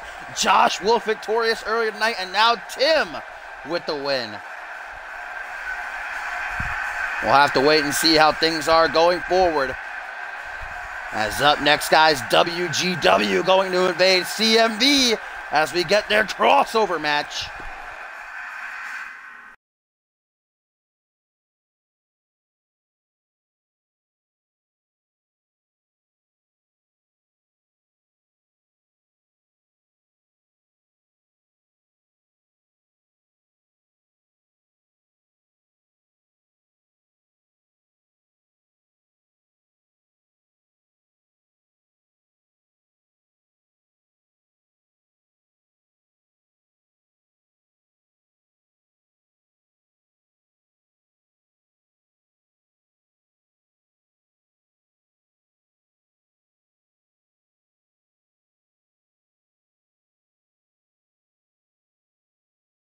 And a tweet, guys, from Tim LaFave simply says, all I want is peace. Please.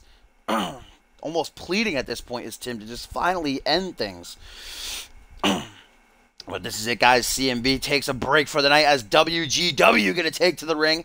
Their light heavyweight championship is about to be decided as Xander Octane, challenges Rob Cross. Rob Cross, who is a Day One WGW competitor. Xander Octane pinning. I don't know if still to date, but the last time I checked, me and Mr. Incredible had our little soiree, if you will. Xander Octane was the only man to pin Rob Cross and defeat him, which has earned him this opportunity. Previously, Rob Cross is a two-time heavyweight champion. He has been defeated. I'm going to assume it was a steel cage match. I was told it was a cage-type pay-per-view where he lost the title to, was it Mateo Blade, I think? Was that the one? I'm sorry if I'm getting this incorrect, but I'm pretty sure. Is that still correct? He hasn't been pinned since then? Let me know, gamer. You would know. Jordan Jackson, that's it. Thank you. Bless up. Papa bless to you. Either way, even if Rob Cross has been pinned since then, Xander Octane still was the first man ever to do so. And now he looks to do it again here at CMV Battle Scars 3. Okay, so I'm told he has been pinned since then. So we'll see if that works in his disfavor here, or the favor of this man, Xander Octane. I'm already liking the entrance. A grand show here by Octane. Yeah, Mateo Blade was the man that Rob Cross first knocked off to become champion. Look at this guy, Xander Octane, arriving in style for Battle Scars, ladies and gentlemen. I love it. The gold to match should he become champion tonight.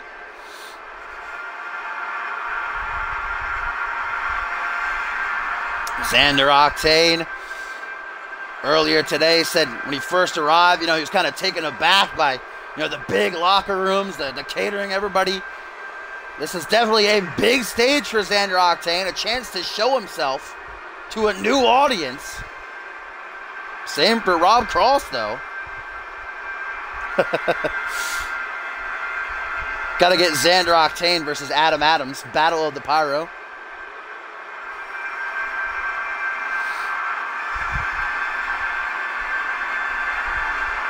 Xander Octane certainly has dressed to impress. Let's see if he can impress us in the ring tonight. Tweets here coming from WGW Superstars. Apparently, the Pros, I believe, is a faction that Rob Cross, is it Xander Octane that's associated with it, or Rob Cross? Oh, and look at, speaking of, here comes the champion with a WGW is better than CMV sign. I might have to, at first I was kind of voting for Cross. Now I might be in the corner of Octane a little bit, to be completely honest. Rob Cross giving no fucks. He's ready, jogging to the ring. The champion is set to go, guys. I'm surprised he didn't get beaten up backstage by a couple of CMV guys with that on. Maybe he hit it before he came out here. He put it on in the gorilla. Rob Cross doesn't seem too impressed with Xander Octane's flashy attire. He's the one with the gold around his waist. We're about to find out if it is going to stay that way. WGW Light Heavyweight Championship on the line. Earlier, we saw the CMV Light Heavyweight Championship change hands when Rubik lost it to Jay Davis in a ladder match. This is a clean singles match, which means that Rob Cross does have a champion's advantage. He can retain by countout or disqualification, but that man, Xander Octane, making sure that doesn't happen. Looks like he's got the CM Universe behind him a little bit here. Maybe split. A tweet here from Josh Wolf, guys, says, these WGW guys are an interesting folk. Maybe Fenrir and I have another feast ahead of us. A little bit of a compliment, and then at the same time, a threat by Josh Wolf there, as there he stands, Rob Cross, the two-time and current WGW Light Heavyweight Championship. He looks at the title kind of in a longing way. Xander Octane, I don't blame Rob Cross. Xander Octane has pinned him before, so Cross knows that he can be defeated by Octane, and Octane knows that he can defeat Rob Cross. Cross doesn't even look at the championship as the belt is held high up into the air, sparkling. In the spotlights, here we go. Xander Octane, the challenger. Rob Cross, the champion, telling Octane to bring it on. Referee rings the bell, and here we go. They meet middle of the ring. Octane takes the early advantage. Backflips out of a German disc cross. That was awesome. What a way to start the matchup here already.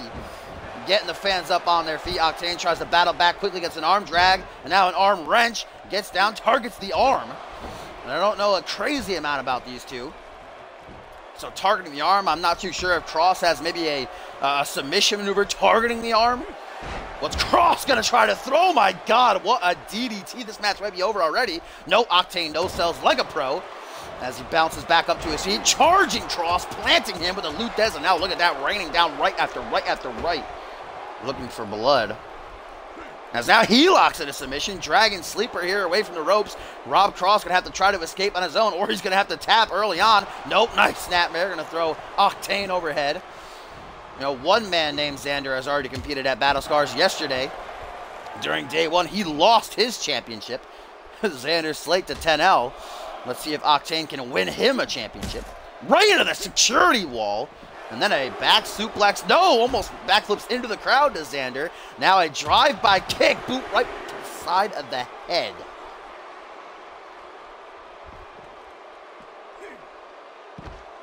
Ooh, nice slam by Xander Octane. Gets a stomp down onto the arm to flop on his stomach. Currently at count of 4, guys. Remember what I said at the start of the match. Rob Cross has the champion's advantage. Octane should know better than to be doing all this on the outside because Slappy is a fast counter. We are at a count of 6 already. I don't know if Rob Cross would mind retaining the account out. Rob Cross better get his ass back in the ring, though. Going for a roll-up on the outside.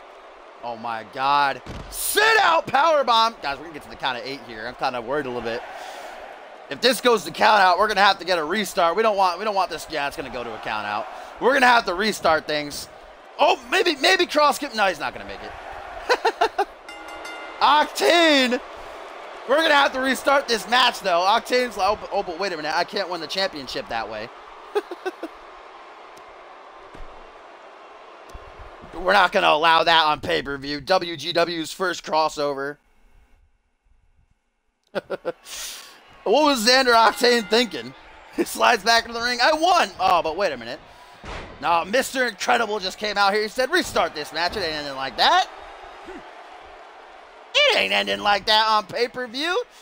Rob Cross is all for it. He gets the advantage right out of the gate again, holding the boot to Xander Octane's throat. Oh, and a stomp right down onto the bicep as Cross now up to the top rope.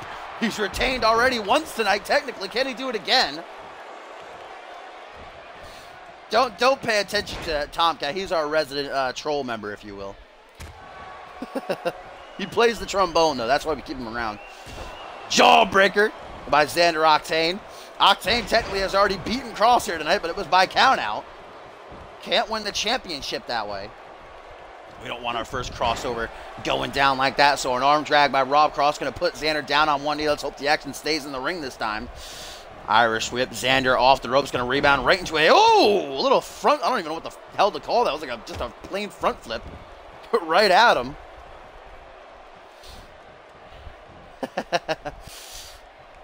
Xander Octane, couple of boots straight to the face. Now into a lateral press goes the light heavyweight champion, looking to retain here, but only a 2 count. Brought up to his feet. No, Octane's having none of it. Ooh, Octane with a Hurricane Rana. That was pretty badass.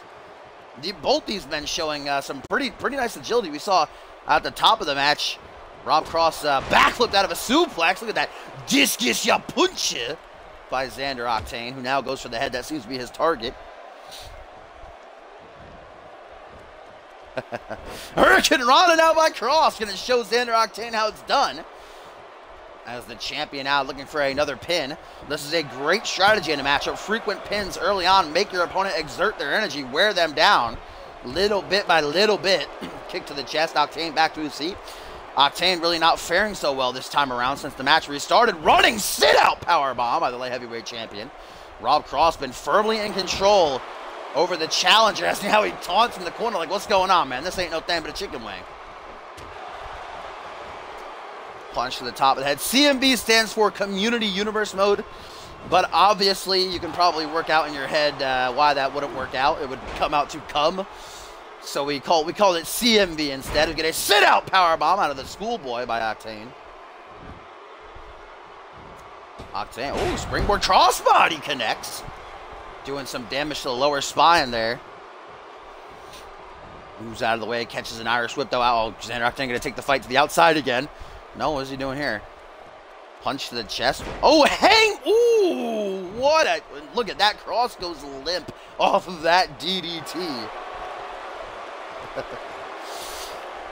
Xander Octane feeling it right now. He's starting to battle back. He's got an edge over Cross. He's got a little bit of a back suplex by Octane to make sure he stays in the driver's seat. You can see that Cross has a little bit of a height advantage here over Xander. Both men showing agility, though, like I said. As Xander trying for something here. Torture rack position. Going to spin him out into a neck breaker that lays him out, guys. We could have a new light heavyweight champion for WGW. 1, 2, but just a 2 count. The champion able to power out. Not done just yet. Xander Octane. Ooh, my bad. I'm used to saying Slate for, 3 years. Trying to forget about Slate right now. Disappointed me during day one. As Octane showing some brutality, stomping on Cross's arm. And now Octane's had enough of it. Lining up this shot. He knows that Cross is hurt. What's going to go for it? Kick to the gut. Countered. Trips him up. This light heavyweight champion. STF locked in, but I think that was a rope break. Nice call by Slappy. Cross. Oh, Cross out of the corner. Running single leg Heidi connects, lays out Octane into the pin, goes Cross to retain. 1, 2. No, but he doesn't. Just a 2 count, even though that knee smacked him right on the jaw. Octane powers out. Resiliency shown by both men here in this one. Xander kicks out the knee of Rob Cross, stomp down on the lower spine, flops him on his back. Cross now in a bad way as Octane goes up to the top rope looking for some high flying. He's gonna try for it, pointing to Cross, beckoning for him to rise to his feet. What the hell is Octane gonna try for here? Neck ball! Woo! I love that. What a beautifully executed neck breaker by Xander there. And an elbow drop straight to the face to follow. What a match this has been. These two certainly showing what WGW is all about here at Battle Scars. Counters a jumping cutter. Wrong time to taunt there, Cross. Xander gonna make him pay for it with a loot that has some punches. Bust Cross wide open. Cross now bleeding badly from a gash on his forehead. Octane locks in this Dragon Sleeper yet again, looking for the submission. Will Cross tap? Oh my God, man! Middle of the ring, nowhere near the ropes. Oh. Xander Octane, he has pinned Rob Cross. He has defeated him by countout. Was going to try to defeat him by submission, get the trifecta, but Cross not done just yet. Misses that hook. Oh my God, Cross, victory roll into the ring, going to try to steal it. 1, 2, 3. Oh, but no 3. He ain't no flashy call. Kick to the midsection counter with a Dragon Scooter by Octane. That was a close call with that victory roll pin, man. Kick to the midsection. Octane. Oh, sunset flip powerbomb. 1, 2, 3. New champion. Xander Octane defeats Rob Cross. WGW has a new light heavyweight champion. A nasty sunset flip powerbomb does Cross in. Octane victorious.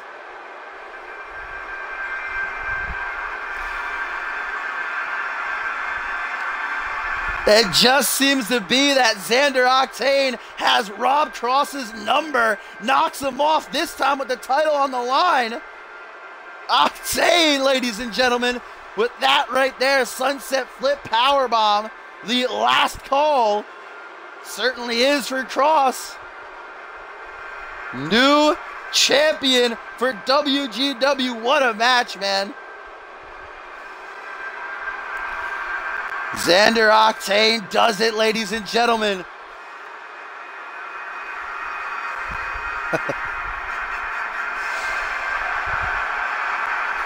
Xander Octane christened with the WGW title here tonight at Battle Scars. You can catch him on WGW. See how he fares with that championship now that he's got it over his shoulder. And will Rob Cross come on the hunt back for it?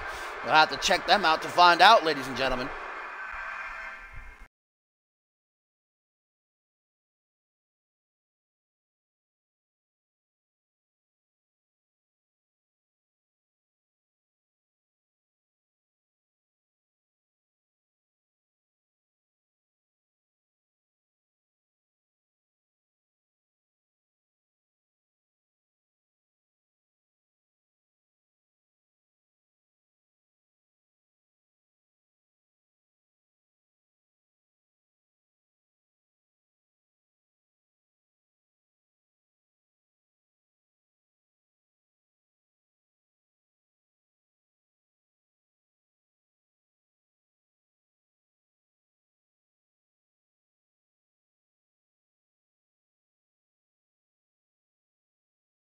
What a matchup that was by WGW, guys.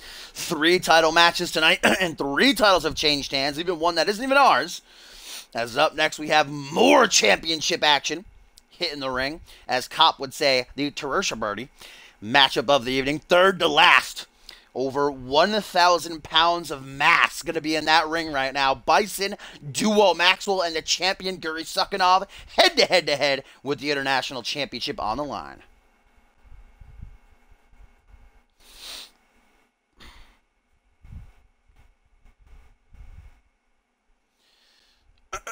Of course, following this, it will be our co-main event, guys. The Genesis Money in the Bank ladder match.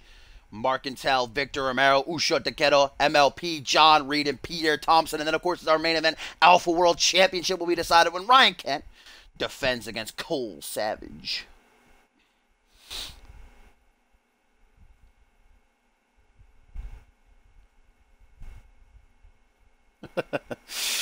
Yes, over 1,000 pounds about to the take to the ring. Bison and Duo Maxwell, the challengers. Guri Sukhanov, his first defense since capturing the championship last month at the Show of Shows Ascendance 5, defeating Pierre Thompson, bringing Thompson's 3-month reign to an end. Thompson, of course, forfeiting his rematch clause to be a part of the Money in the Bank ladder match up next.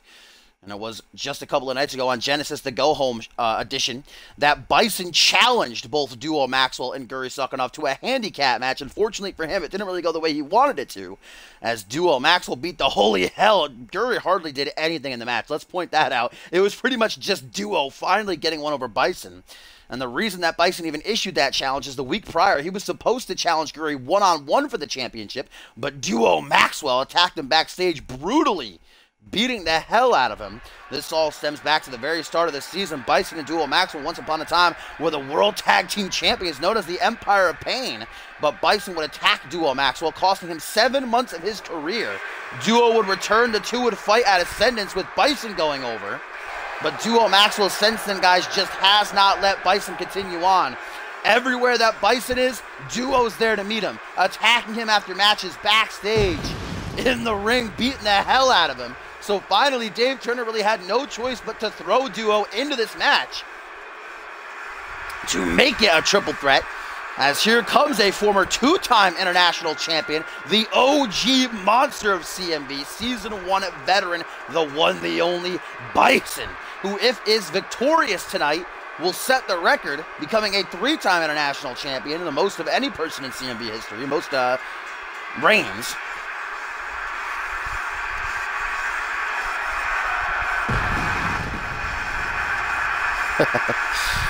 Time for the big boys. Bison's ready to get it on. Bison just might be wanting to get his hands on Duo more than winning that championship. Probably an afterthought.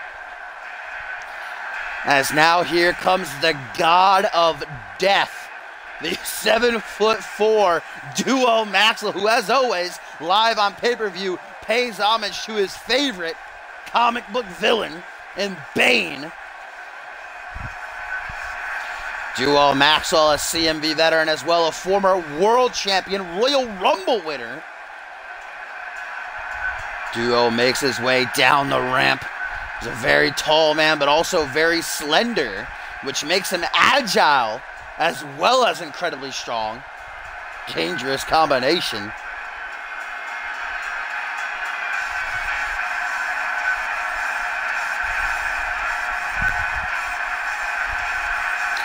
And a tweet here, guys, from Rob Cross says, I'm pretty sure I win here. Now I'm not hindered by that lower tier title. After my rematch at Coliseum, I'm heading for those main titles. So Rob Cross kind of trying to shake it off his shoulders, brush it under the rug like he's not too bothered by it. Coliseum, of course, WGW's biggest pay-per-view, coming soon.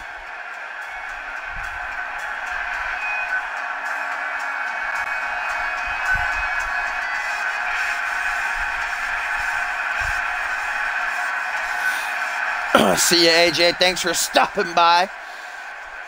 Duo Maxwell, guys, looking ready for his first ever reign as an international champion.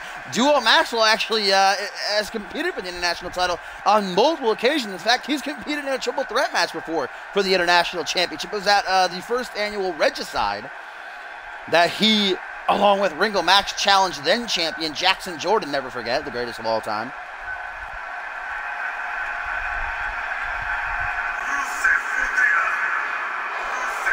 And here comes the champion, the 6'7", 400-pound Russian ogre, Guri Sukhanov, who in his 7.5-month CMV career has only been pinned 3 times, one-on-one. He also submitted 1 time. Other than that, those 4 losses are all that Guri Sukhanov has behind him. This is one of the most dominant competitors. He was undefeated for 5 months, remember, before he actually took his first loss. Guri Sukhanov hoists the international championship up into the air. We saw his good friend Jay Davis win the light heavyweight title earlier tonight. Will Davis Court be partying after Battle Scars 3? We're going to find out right now. Exclamation point join in the chat. We'll give you a link to our website. There you go, right there. CMV will also let you know a little bit more about us, but you click on that website. All you have to do is register, choose a username and a quick password, and then post your cause hashtags in our waiting list section. Of course, only 2 weeks left after this in the season, so I'm not really going to be downloading new cause unless there's a certain situation, because there's only 2 weeks again. But certainly, if anybody in the chat wants to join, you want to be a part of the next season on 2K18, looks to be a badass game, most definitely head to our site and sign up. Get to know yourself with the members and everything. We have a roster section, rankings, match cards, all that good stuff, as Duo goes right after Bison as to be expected. Drops him with the military press and Guri with a spine buster. A tweet from John Reed, guys, says, to my opponents tonight, good luck. I am doing this for the fans. Hashtag Money in the Bank. That's up next, guys, and John Reed voted the favorite to win by the fans in a poll on our website a couple of weeks ago. Can he indeed follow through on the fans' expectations and become Mr. Money in the Bank? Certainly not going to be easy, as Guri is floored with a straight right hook. Usually it's Sukhanov dishing out those hooks, as Bison just continues to taunt here in the corner, headbutting the top turnbuckle.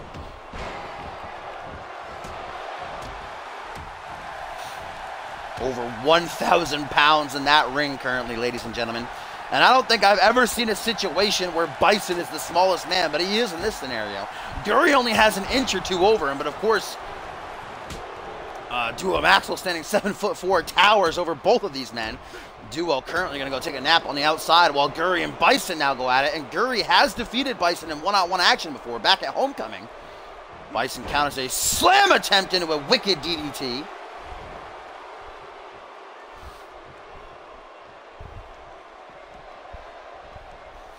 Power bomb now. Guri Not used to being thrown around like this.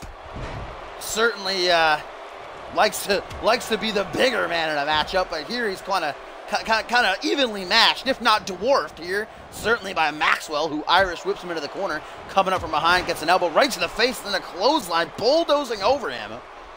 The 400-pounder now bringing Guri to a knee. Guri with a punch to the midsection. DDT drops him right on his head, and I talked about it a couple of nights ago during Genesis, guys. I don't think things are ever going to die down between Duo Maxwell and Bison, so I think it's actually really good that we have the draft coming up tomorrow night on Monday Night Fusion, and I sincerely hope that either Bison or Duo are drafted to Fusion, because we need to break these two up. They cannot coexist. It's just never going to happen. Bison able to counter Duo's signature attempt, but now a camel clutch being applied by Guri, and now Duo floor with an Enzu lariat by the international champion, who's looking to retain.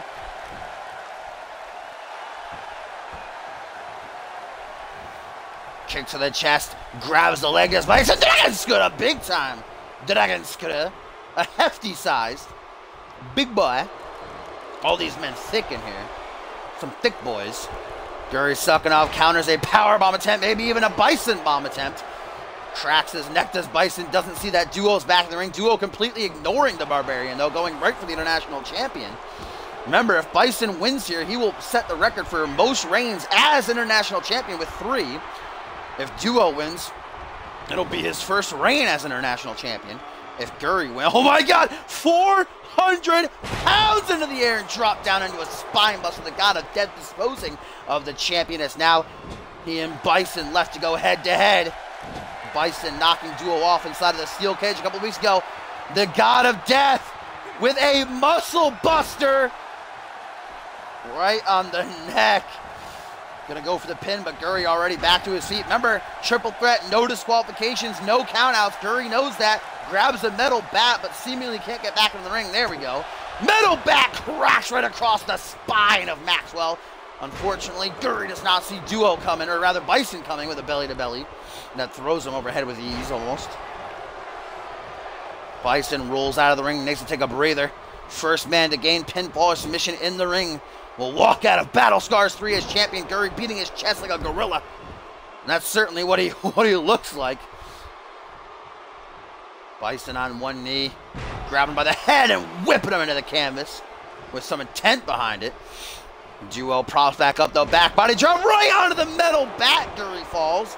And now Maxwell looking for a massive-sized crucifix powerbomb, but Bison going to come in and make sure that doesn't happen. Goes for a military press. The way that Bison and Duo are just throwing around Guri in this matchup is like incredible. As now Guri going to get not one, not 2, but 3 powerbombs. Vintage Bison, the powerbomb machine, who at one time held the record for most powerbombs in a match with 10. Now Duo, Guri's been disposed of. The god of death with that vintage crucifix powerbomb of his. How good would this feel to pin Bison to win the title? 1, 2, 3. No, not a 3 though, not a 3. Now Duo sees that Guri's back into the fray. Duo's disposed of. Guri gonna try to capitalize on the down Bison. Lateral press. 1, 2, not even a 2 count, GG. Duo Maxwell so close to becoming international champion there. 2.9999 pin over Maxwell. Bison gonna try to battle back. Guri sucking off, lifted in the air. Dominator face first. He goes onto the bat. And bringing that bat into the ring has definitely backfired multiple times now for sucking off. Bison goes for the pin to become international champion, and he nearly does. Guri kicks out though. Duo rejoins the fray. Goes for a punch. Bison ball! Hurricane Rana by Duo. What the hell? Giant-sized Hurricane Rana reverses the Bison bomb. Oh my God. Guri breaks up the pin though before he can try to finish. Goes for a big boot as the champion. Dodges it. This Duo gets a kick to the gut though. Goes for that straight right hook. Duo's not having it. Punch to the pec though. He doesn't have a choice. Hook to the jaw. There's the straight right hook by Suckinov. Into the pin he goes. Guri to retain. Guri to retain. 1, 2. Oh, he nearly does. Bison, I guess, was confident that Duo would kick out there. In a multi-man type of situation, no matter what kind of match it is, triple threat, fatal four-way, Royal Rumble, it's always a good strategy to, pace yourself. Let your opponents beat the hell out of each other while you regain stamina, while you keep yourself, alive and well. Guri taken out. Now it's down to Bison and Duo Maxwell once again. Bison manhandled. A press-up military. Look at that. That's the type of stuff I love to see. Maxwell, man, I love him. Pinned now by Duo. Will that be enough to knock off Bison and crown a new champion? It nearly is, but only a 2 count. Guri rolls back into the ring. Guri been quickly getting back into the ring this matchup, not wasting a whole lot of time on the outside as Bison now seems to be getting taken for a ride. Duo is going to allow it to happen because why not? Around and around and around and around and around Duo goes with this giant swing. Now laid out. Guri going to try to go for the pin, but Duo's going to cut him off with a kick to the midsection. Duo with a big fucking toss. Bison laid out. Guri laid out. This is Duo's opportunity.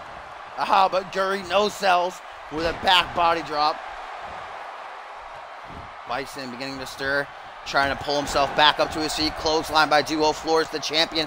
Guri once again taking out Duo, going to the corner. Maybe going to try for his spear. Duo cuts him off, gets an Irish whip to the corner. Bison now from behind, catches an elbow though. Duo, fall from grace by Maxwell. Oh my God, into the pin. New champion. 1, 2. No, you gotta be kidding me. So many close calls for Duo in this match, man, as now he locks in a camel clutch. Trying to force the submission, but Guri with the metal bat to Duo's shoulder, and now right to the throat, lays him out bare. Disposes of the bat. Bison to the outside. Guri trying to retain his championship. This has been a hard-hitting matchup. Straight right hook again by Sukhanov. That might do it. Bison got to get up, man. He's got to get in there to make the save. Duo might be out of it. Guri to retain the title. 1, 2. Just a 2 count.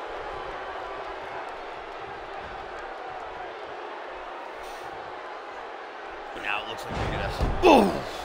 Oklahoma slam by Guri Sukhanov the Bison as he looks to get the pin over the Barbarian. Duo back to his feet though, gonna make, oh no, misses the save, but only a 2 count still. Duo from behind. Guri doesn't see it coming. The champ put into the corner. Duo Maxwell, 400 pounds in the air, plummets back down to the canvas with a muscle buster. Irish whip now. Duo goes into the corner. The Barbarian closes in, punched away though, like an annoying gnat as Duo hit this on Bison earlier, as well as a fall from grace. Second time will be the charm crucifix powerbomb, but Guri back up to his feet. Duo looking to dispose of him, puts him in the corner. Just turn around and pin Bison. Duo, too much time wasted. And now Guri with the powerbomb. Into the pin. 1, 2, 3, and Guri retains the International Championship. It was not easy, but the Russian Ogre is still the International Champion, pinning Duo Maxwell.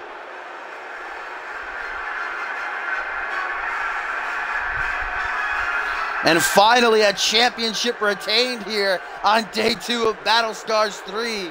We've seen a new light heavyweight champion, new tag team champions, a new WGW light heavyweight champion, but the international title going to stay with Guri Sukhanov for now.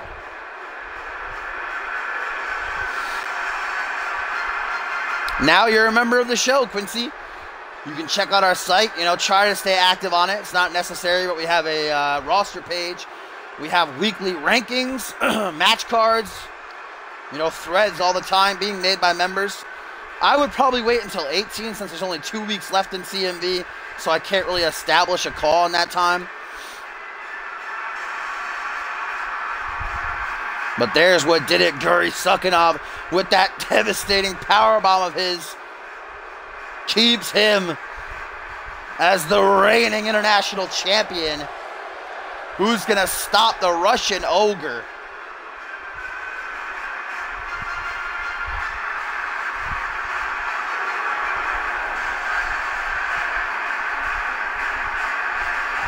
Guri Sukhanov retains the International Championship. What a triple threat match. As ladies and gentlemen, it is time for our co-main event. It is time for Money in the Bank.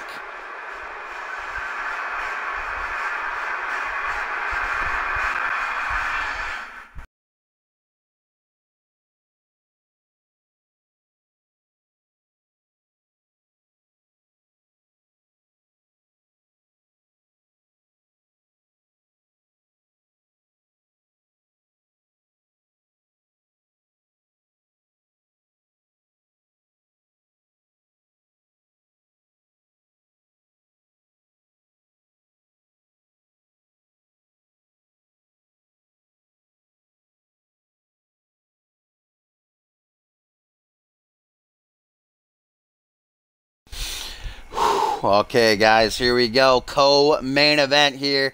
Day 2 of Battle Scars 3. And it is time to get it on. The Genesis Money in the Bank ladder match. We've already had 2 ladder matches here tonight. The first kicked off the show, Bob Luger becoming #1 contender for the Alpha World title. Then we saw Jay Davis win the light heavyweight championship by defeating Rubik. Now it's time for not 1, not 2, not 3, not 4, not 5, but 6 men. The Money in the Bank ladder match is certainly always chaotic. We're about to crown a 7th Mr. Money in the Bank in CMV's history. Of course, currently over on Monday Night Fusion, Jacob Ziegler holds the Fusion Money in the Bank contract, which he won by defeating Matt Devious for the briefcase, though it was Devious who actually won Money in the Bank at Ascendance. 5 times have the Mr. Money in the Banks in CMV's history cashed in and been victorious, the first ever being Xander Slate, then Dave Turner, followed by Ryan Kent and Randy Borton. Then, of course, Nick Blick was the first man to ever win Money in the Bank, cash in, and lose at Anarchy Rules. The second annual Anarchy Rules, I should say. And then you got Sophia Caldwell as well over on Ferocity, who cashed in and lost the women's Money in the Bank. So 2 times in CMV's history has the cash-in failed, but the percentage is on the side of whoever has the briefcase. There is a very good chance that they are going to be the next world champion. And, of course, having that briefcase means they can cash in anytime, anywhere, up until next year for a shot at the Alpha World Championship. Shit, the winner of this could cash in up next in the main event if they wanted to.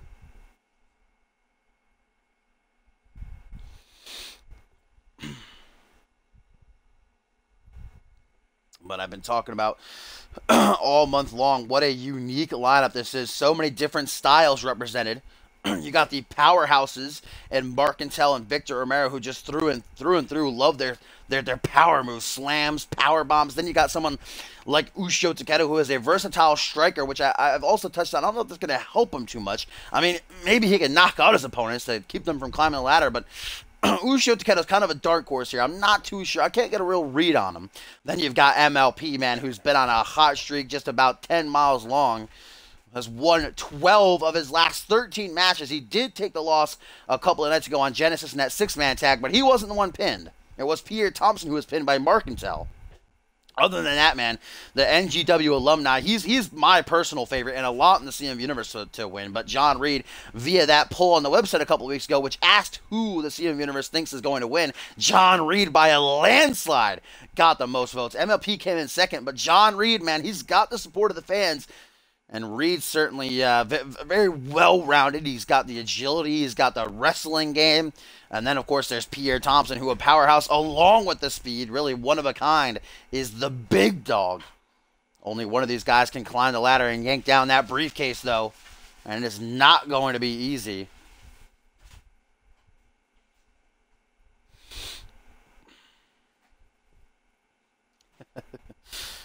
Still to come in our main event. Up next, guys, to close out the show, Alpha World Championship on the line. Cole Savage challenges Ryan Kent, but right now it is time for Money in the Bank.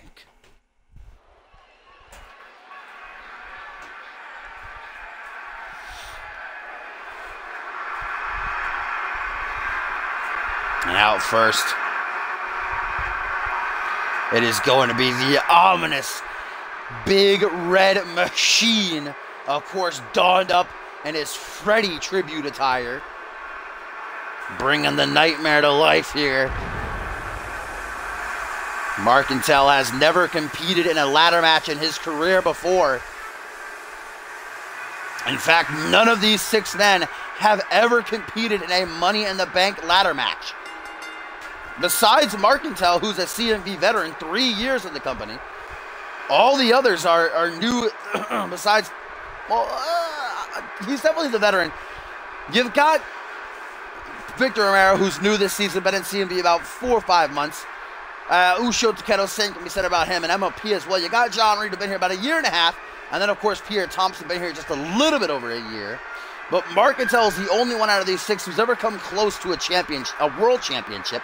He was involved in the Elimination Chamber at the end of last season at Exodus for #1 contendership. That's the closest he's come. None of these other guys have ever gotten a shot at a world title, at a main championship. Marcantel is a former Anarchy champion, but that title is far in the back of his mind tonight.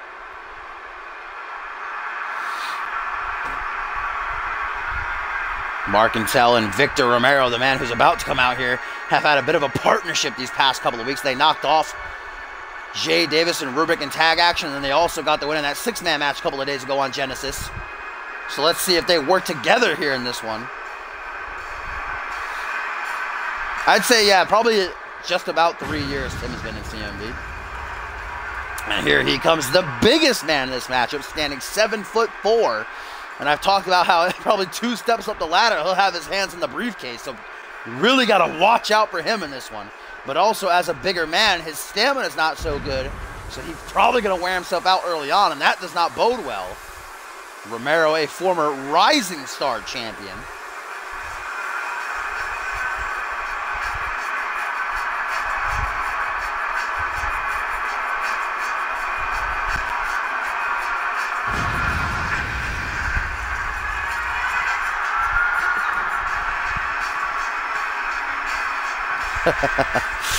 Does that mean that you're a big fan of Victor Romero, Maury, with that wrist tape on deck?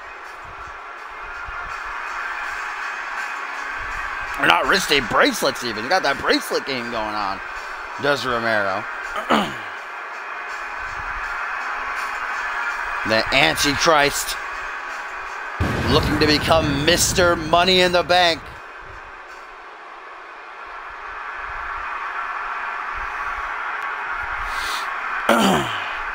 And now up next, definitely the dark horse of this lineup, the Japanese sensation, ladies and gentlemen, who actually defeated El Jefe to qualify for Money in the Bank here.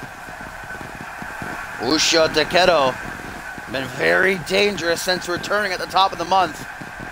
The versatile strikes. Like I said, it's hard to get a read on him. I don't know if that's going to aid him in this matchup. In a match where you have to climb a ladder, there's no pinfalls, no submissions, no countouts, no disqualifications.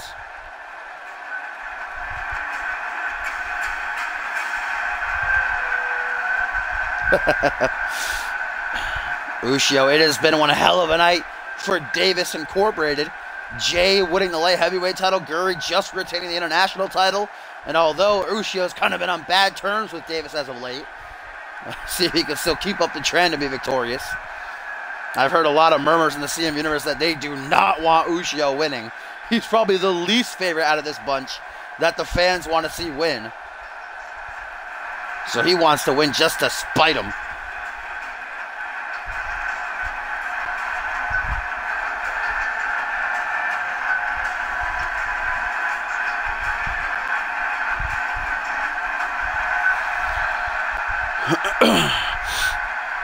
Well, Ushio Takedo keeps that one knee pad off because of his brutal shining wizard maneuver.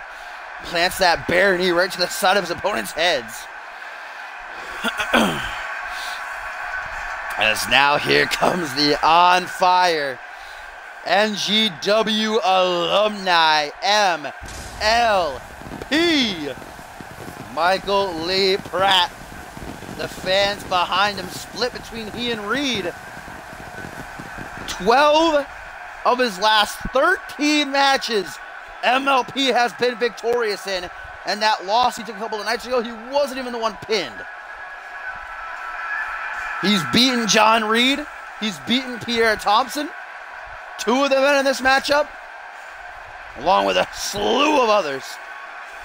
This man has no doubt turned his career around, and tonight is looking to solidify his future.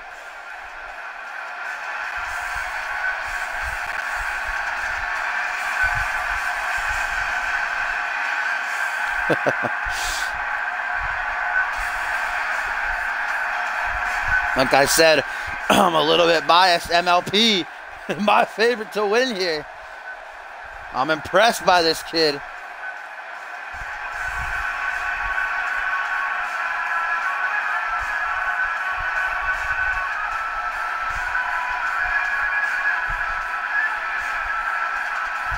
MLP definitely got to be the fastest, the most agile man of this lineup, and that will definitely benefit him to get up that ladder quickly.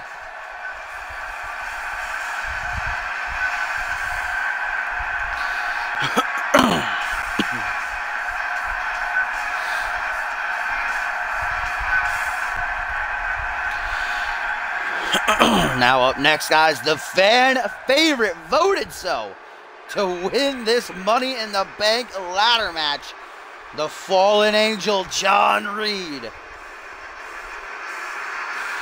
John Reed been with CMV for 1.5 years and has yet to taste championship gold. It certainly has been a great season for Reed. A lot of great rivalries, a lot of great wins. Knocked off his brother Caleb at Ascendance.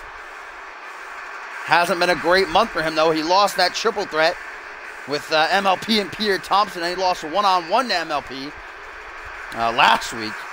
He's on the losing end of that 6th man as well. So no momentum with John Reed heading into this one. But John Reed, certainly nobody that you can look past. One of the most impressive performers on Friday Night Genesis. One of the most resilient as well.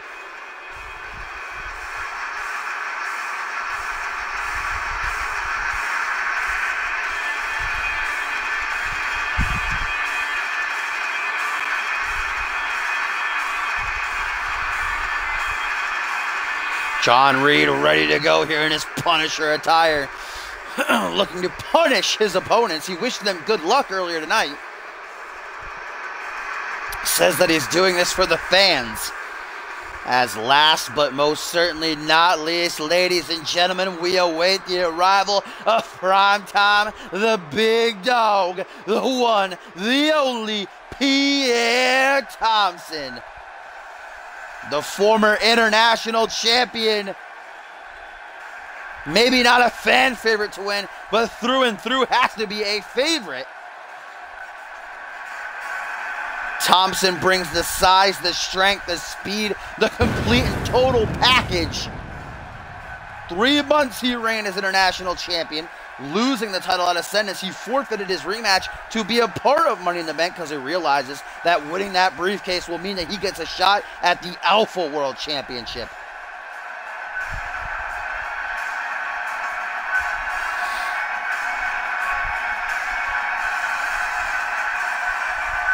A tweet, guys, from Ryan Kent says, "I'm watching, hashtag be ready for hell." Kent obviously very confident that he'll retain tonight against Cole Savage up next in our co-main event. So giving a warning to the Mr. Money in the Bank winner, or holder, whomever it will be of these 6. Because we know that Kent can have to have eyes in the back of his head. Get cashed in anytime, anywhere.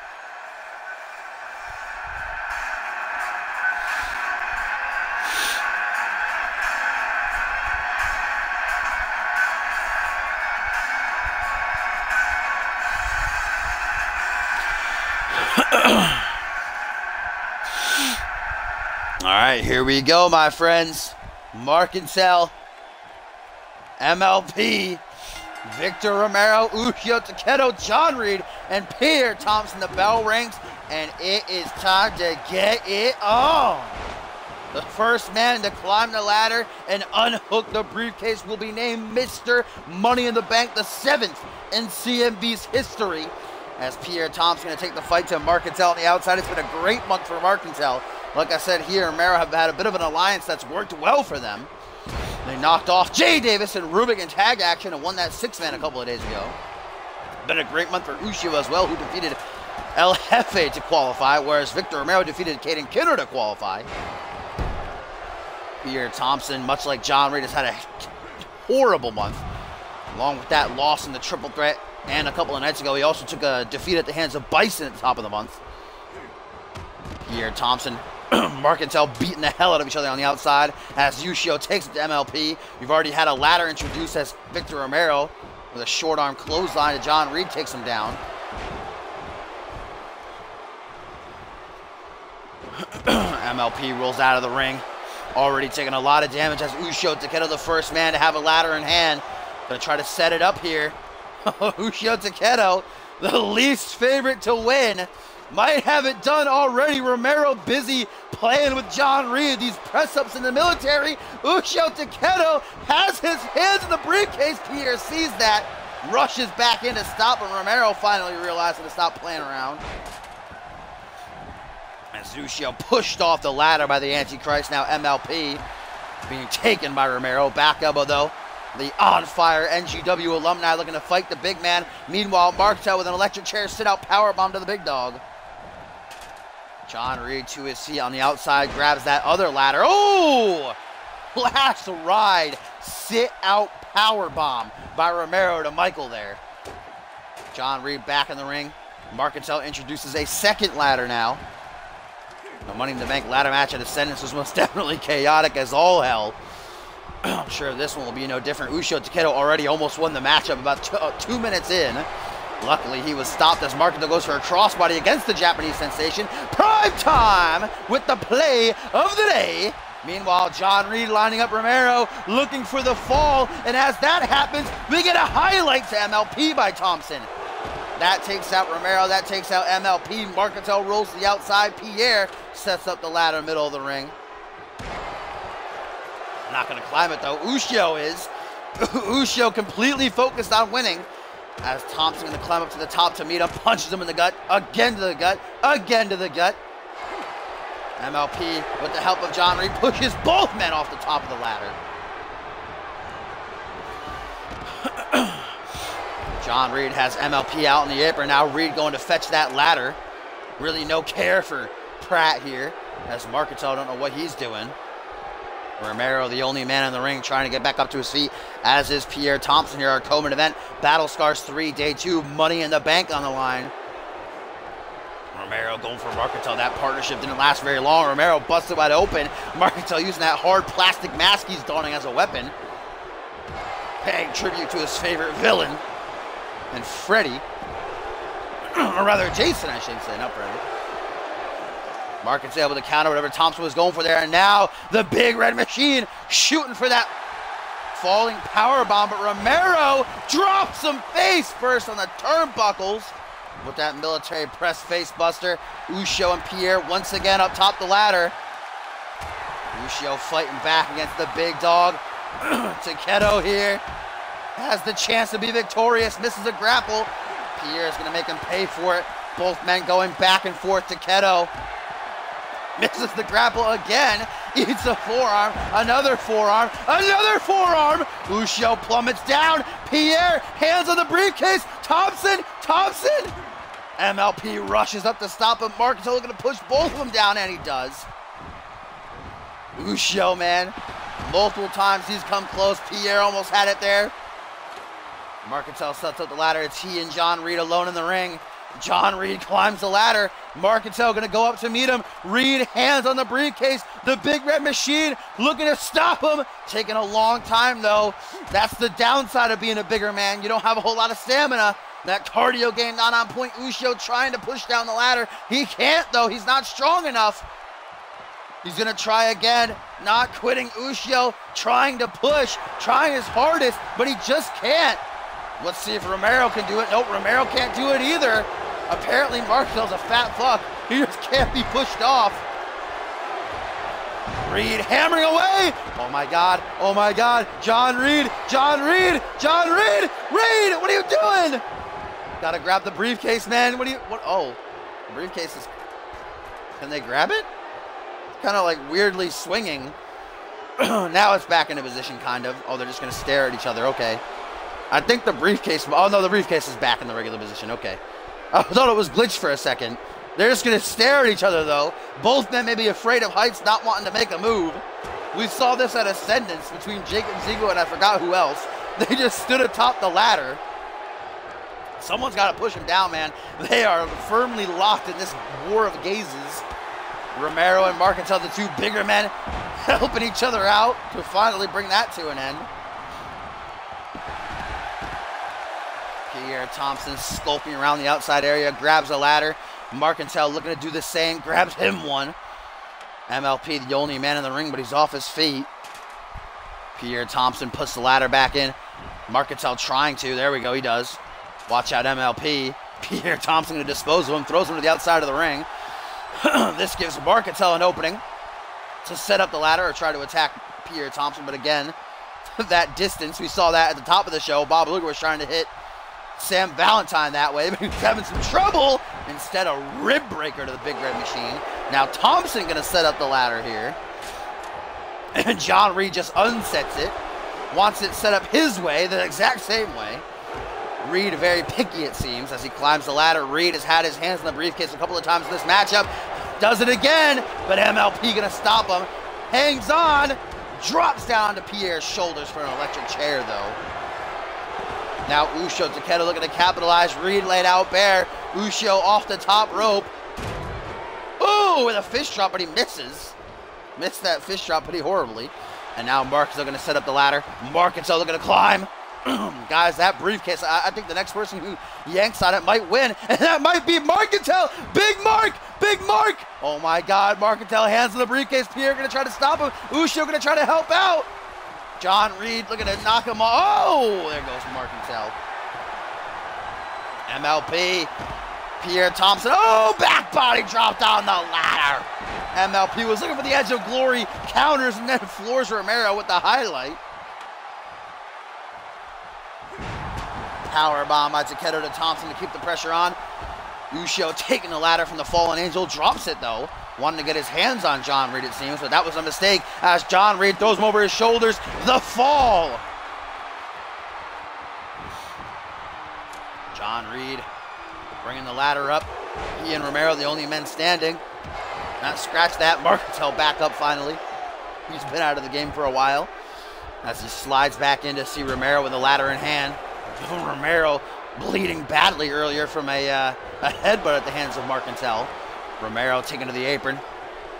MLP going to try to knock him off the apron. Nope, just stares at him instead. That allows the Antichrist to get back into the ring. MLP throws him right back out as Uso Takeda climbs the ladder, as does Marcantel here. Uso awaiting Marcantel as Pierre Thompson going to push both men down. MLP going to help out the big dog. No. Oh, my God. Oh, my God.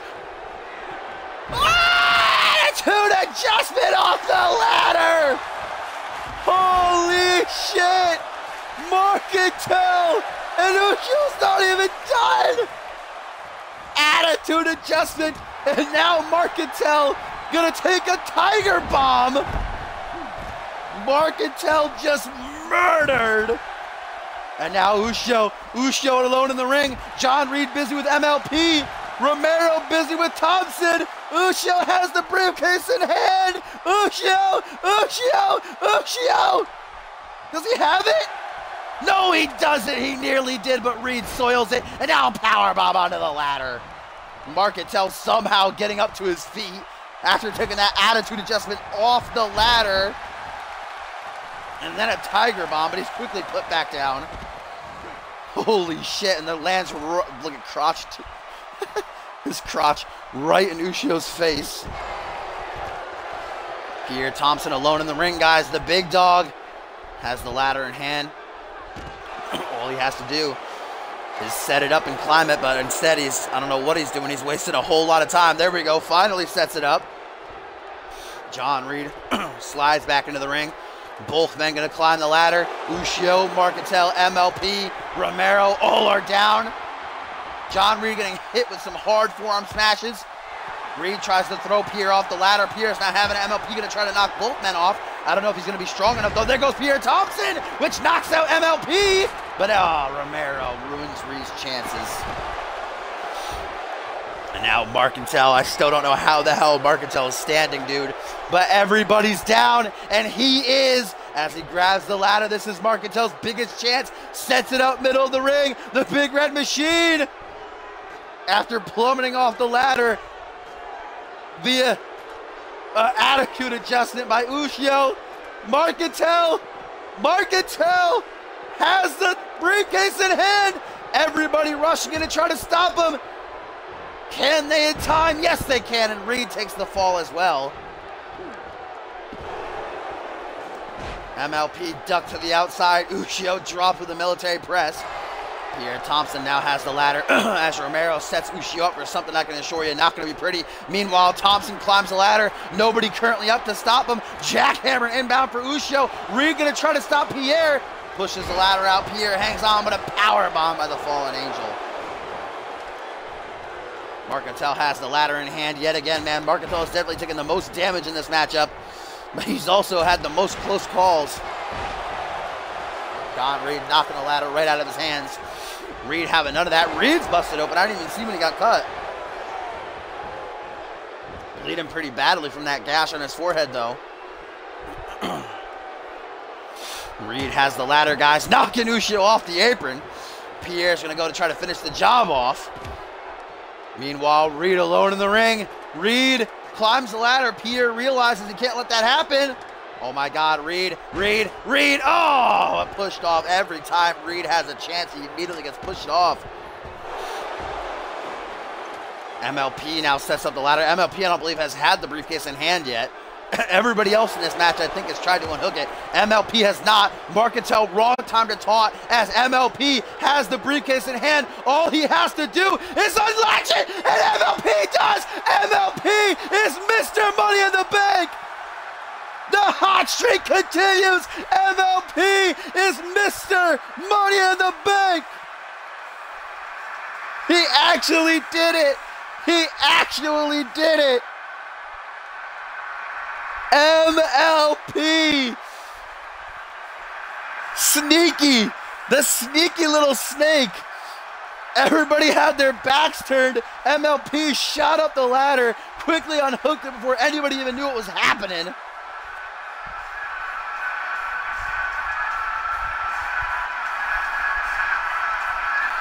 And there's what happened. Look at Marcantel and Romero forced to just watch as MLP unhooks the briefcase. And with that, he earns himself a championship opportunity anywhere, anytime, for up to a year. We could be looking at the next Alpha World Champion.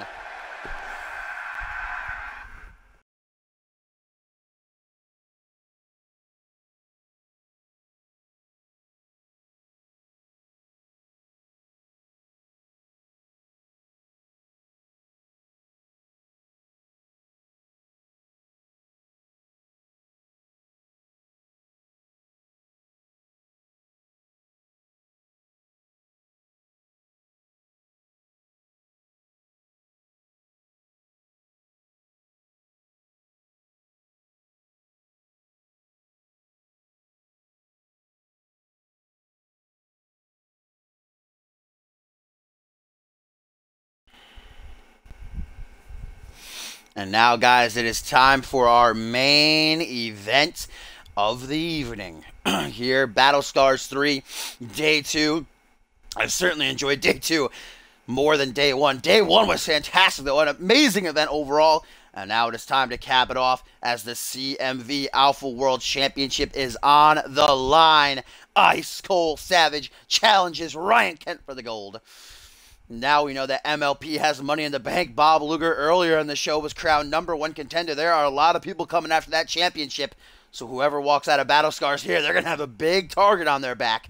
Ryan Kent used to that, though. Tonight marks his 3rd month as Alpha World Champion, tying Bob Luger's reign. And if he retains, he'll tie Luger for most retentions as well. But Cole Savage is not looking to have Kent retain at all, any which way.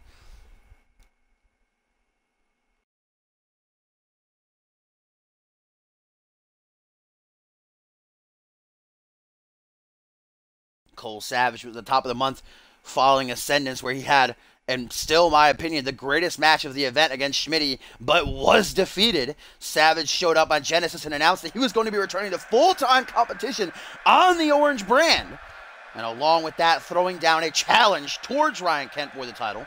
General Manager Dave Turner seeing nothing but bucks for this big match. Right away, as quick as he could, signed it and made it official. Ryan Kent all month long has been saying that this isn't fair for Savage. You know, throwing an old man in there with someone like me, it's not fair for him to tear him apart. But Savage has steadily been proving that even though he is an older man, late 40s, early 50s, we don't know exactly, that he can still hang. He knocked off Sam Valentine 3 weeks ago, just a couple of nights ago on Genesis. He and Tim LaFave got the win over Ryan Kent and Kevin Lee. Certainly the frustration has been building for Kent this month. We saw that when he viciously attacked Cole Savage when the two were having a war of words in the ring. Savage wouldn't allow Kent to speak, so Kent ended up just fucking exploding, beating the hell out of Savage. But it's interesting to know in that tag match that Ryan Kent dominated Savage every time they were in the ring together. Savage got 4, count them, 1, 2, 3, 4 Kent clashes hit on him. But also interesting to note, that was not enough to keep Savage down. He kicked out of 4 Kent clashes, guys. This man kicked out of 4 Kent clashes.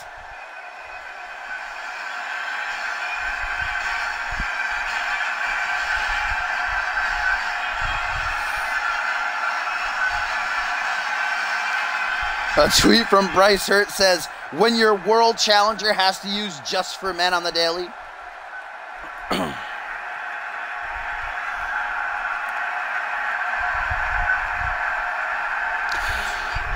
Cole Savage awaiting the arrival of this man, the current reigning, defending Alpha World Champion, the Firestarter, Ryan Muffa Kent. One of the greatest to ever do it in a CMV ring, a bona fide legend, no doubt a future Hall of Famer, has held nearly every championship under the CMV banner. Former Unmatched World Champion, Anarchy Champion, Money in the Bank winner, Undisputed Champion, International Champion, Tag Team Champion, Light Heavyweight Champion, and as Light Heavyweight Champion, he set the record for most defenses of any title with 9 in his 3 months holding the championship. All season long, he chased the Alpha World Championship. He came so close time and time again. #1 contenders matches, the Deadly Games tournament, he kept getting knocked down, but finally, at Absolution, he brought the dominant reign of Bob Luger to an end. And since then, Kent has been tearing it up. I said it a couple of weeks ago, and I honestly think I'm going to say it again. I think Cole Savage might be Ryan Kent's toughest challenge, physically and mentally, because we know Cole Savage rivaled with only Schmitty for the best talker, no doubt, in all of the wrestling world, I would say. He has there's no way that he has not gotten into the head of Kent. In fact, we saw that when Kent attacked him a couple of weeks ago. But there's the challenger, there's Cole Savage, and there's the champion, the blue-haired warrior, looking to make sure that he walks into next season still the face that runs the place. On Friday Night Genesis, we know that Bob Luger awaits the winner of this matchup next season, and we now know that MLP has Money in the Bank. Here we go. Ryan Kent hands off the championship to Slappy, who shows it to Cole Savage. If Cole Savage wins, he will be the oldest champion in CMV history. And Cole Savage, long time in CMV, nearly 3 years. He is a former 2-time Anarchy champion. These past couple years, though, he's only competed a handful of times, mostly being a manager, forming the Friends of Cole Savage. I'm sure he wasn't too happy seeing Zach Cage and Nick Blake drop the tag titles earlier tonight, but he's got to focus on himself right now because things don't start too pretty for him with a sit-out side slam by Kent. Cole Savage retaliates quickly with an arm drag that puts Kent down on one knee. Savage not wasting any time as he goes for a suplex, stalled by Kent though, and a punch in the midsection, goes for a slap, misses it. Savage going to try to go through that suplex anyway, and now he gets it. Nicely done by Ice Cold Savage. In fact, in the last 2 years, Cole Savage has only had 4 matches, guys. He fought Justin Sane at last season's finale at Exodus. He fought Schmitty at Ascendance. He fought Sam Valentine a couple weeks ago. And then that tag match a couple of nights ago. 5th match in 2 years. But like I said, man, Savage steadily proving that age is just a number. What a match it was against Sam Valentine. And he beat the Dream. As he looks to do the same to Kent here tonight. Kent with a... Grabbing Cole Savage by the sides of his head. Arm drag, though, by Ice. I'm sure Zach Cage, Nick Blake, Konosuke, Marley Cassell, all the friends of Cole Savage. You know, Leo Cruz, Marcus Akane are up in the skybox, nice and comfy, watching, hoping that their friend can become Alpha World Champion here tonight.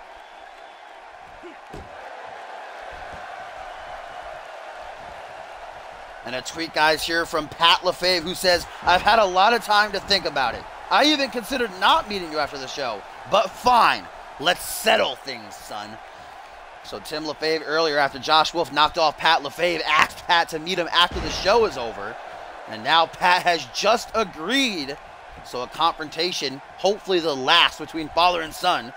As Cole Savage, those designer shoes, stepping over the midsection of Ryan Kent. Of course, the Egyptian cotton t-shirt, those pants, I have to imagine, probably cost him $500, $600. Kent, we know, not want to be concerned with looks. Oh, I mean, Kent, oh, what a powerbomb. Kent had the same attire for a very long time and then just randomly decided to dye his hair. That's the most Kent has changed this season. He does not care about look. He doesn't care about talking. He cares about getting in that ring, kicking ass, winning titles, and cashing checks.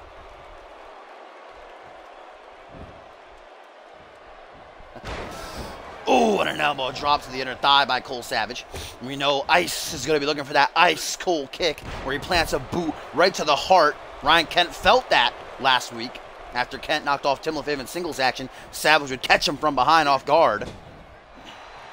Irish whip in the corner. Guys, Savage from behind. Vintage Savage. Age is just a number. Off the second turnbuckle, elbow square to the chest. And now Cole wastes no time with the Alpha World title hanging in the balance. Ice cold kick. Ryan Kent has a heart of ice, though. Will that be enough to put him down? 1, 2.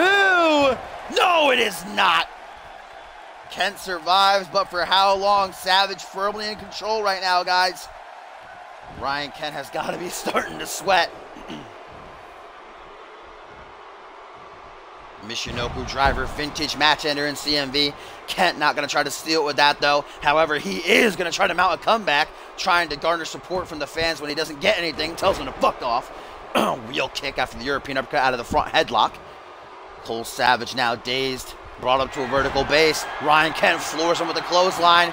Cole Savage goes for a clothesline, ducks it as Kent back body drop. Savage again pops to his feet, but only to be planted with a spine buster.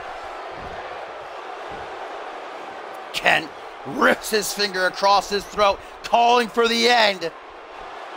Savage has definitely given him a run for his money thus far as he counters the face breaker into an atomic drop and then an Enzu lariat. What a combo right there. Knee to the chest, might cave his skull in, man. Kent has got to be worried. There's no way he isn't. Savage is getting the better of him in this confrontation. Snapmare, though, and a kick to the back to follow it up. Savage now brought up to his feet. Ryan Kent going to try again. This time he'll get it. Single knee facebreaker, vintage Kent. Slits the throat yet again. Ryan wanting to make sure that nobody thinks he's down and out, as now he lines up the shot. 4 of these Cole Savage tasted earlier this week on Friday Night Genesis. There it is. Kent clash into the pin now. 1, 2. Only a 2 count. Like I said, Kent hit 4 of those on Savage a couple of days ago, and it wasn't enough to keep him down. So I didn't think that one was going to be up. Maybe this will. Lung blower. Out of the powerbomb, double D's digging to the spine. Kent now talking that trash, asking Savage, this all you got?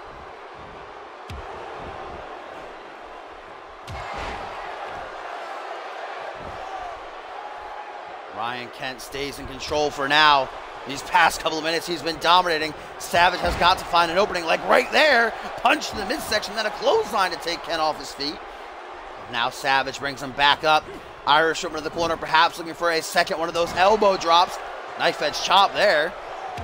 Oh, now a kick to the gut. Another kick. Another kick. Again and again and again and again. Stomping a mud hole in the Alpha World Champion. Cole Savage not done. Oh, Vintage Savage with the backbreaker. Cole is feeling it, man. He is right about up to the finish line. Hooks the leg. 1, 2, 3.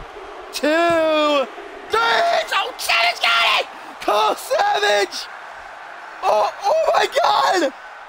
Savage is the new Alpha World Champion. Oh my God. Savage just beat Ryan Kent. New champion, new champion. Holy shit. Cole Savage has just pinned, defeated, and dethroned Ryan Kent. And we have a new Alpha World Champion. Holy shit. He actually did it. I gotta admit, I was doubting him a bit. I didn't know he was gonna hang. But he does. Look at how happy he is. Savage is the new Alpha World Champion. Ken underestimated him. Savage capitalized on that. The Vintage Savage backbreaker. And we have a new champion to close out Battle Scars 3. What a sight. What a show. Congratulations to Cole Savage.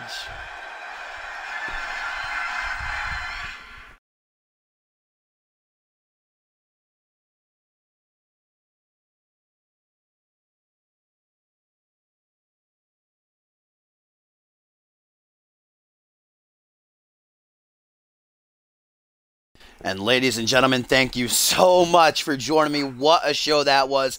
Day 2 blew it out of the water. We had 5 championship matches. 4 of them changed hands. We just saw Savage crown the new Alpha World Champion, knocking off Ryan Kent. We had MLP win Money in the Bank. Guri Sukhanov retained his international title in the Triple Threat. WGW certainly put on one hell of a show with their light heavyweight title changing hands. Xander Octane defeating Rob Cross. We had the World Tag Team titles, guys. That legendary reign, 5 months of Zach Cage and Nick Blake, ended by Rise, Sebastian Vachon, and Murdoch, the new champions. And then, of course, Jay Davis became the new light heavyweight champion, defeating Rubik. But guys, tomorrow, Monday, the draft, the first annual draft. We're going to be mixing it up. Who's going to Fusion? Who's going to Genesis as the season comes to a close? There are now only 2 weeks left as we build to the final show of the season, Retaliation, the Fusion exclusive pay-per-view. So you are not going to want to miss tomorrow's show. Make sure you follow me if you are not already. And if you want to join our show, you can check out our website at communityuniverse.4emotion.com. Post a link for you in the chat right now. I'm not going to be downloading any new cause considering there's only 2 weeks left, but if you want to reserve a spot for 2K18 next season, it's going to be badass. Head on over there, check things out. All you got to do is create an account. All the past episodes on my YouTube channel, linked on my Twitch info page, guys. Thank you for joining me. That was an amazing show. I can't believe Cole Savage, the new Alpha World Champion. Catch the fallout tomorrow. I'll see you guys then.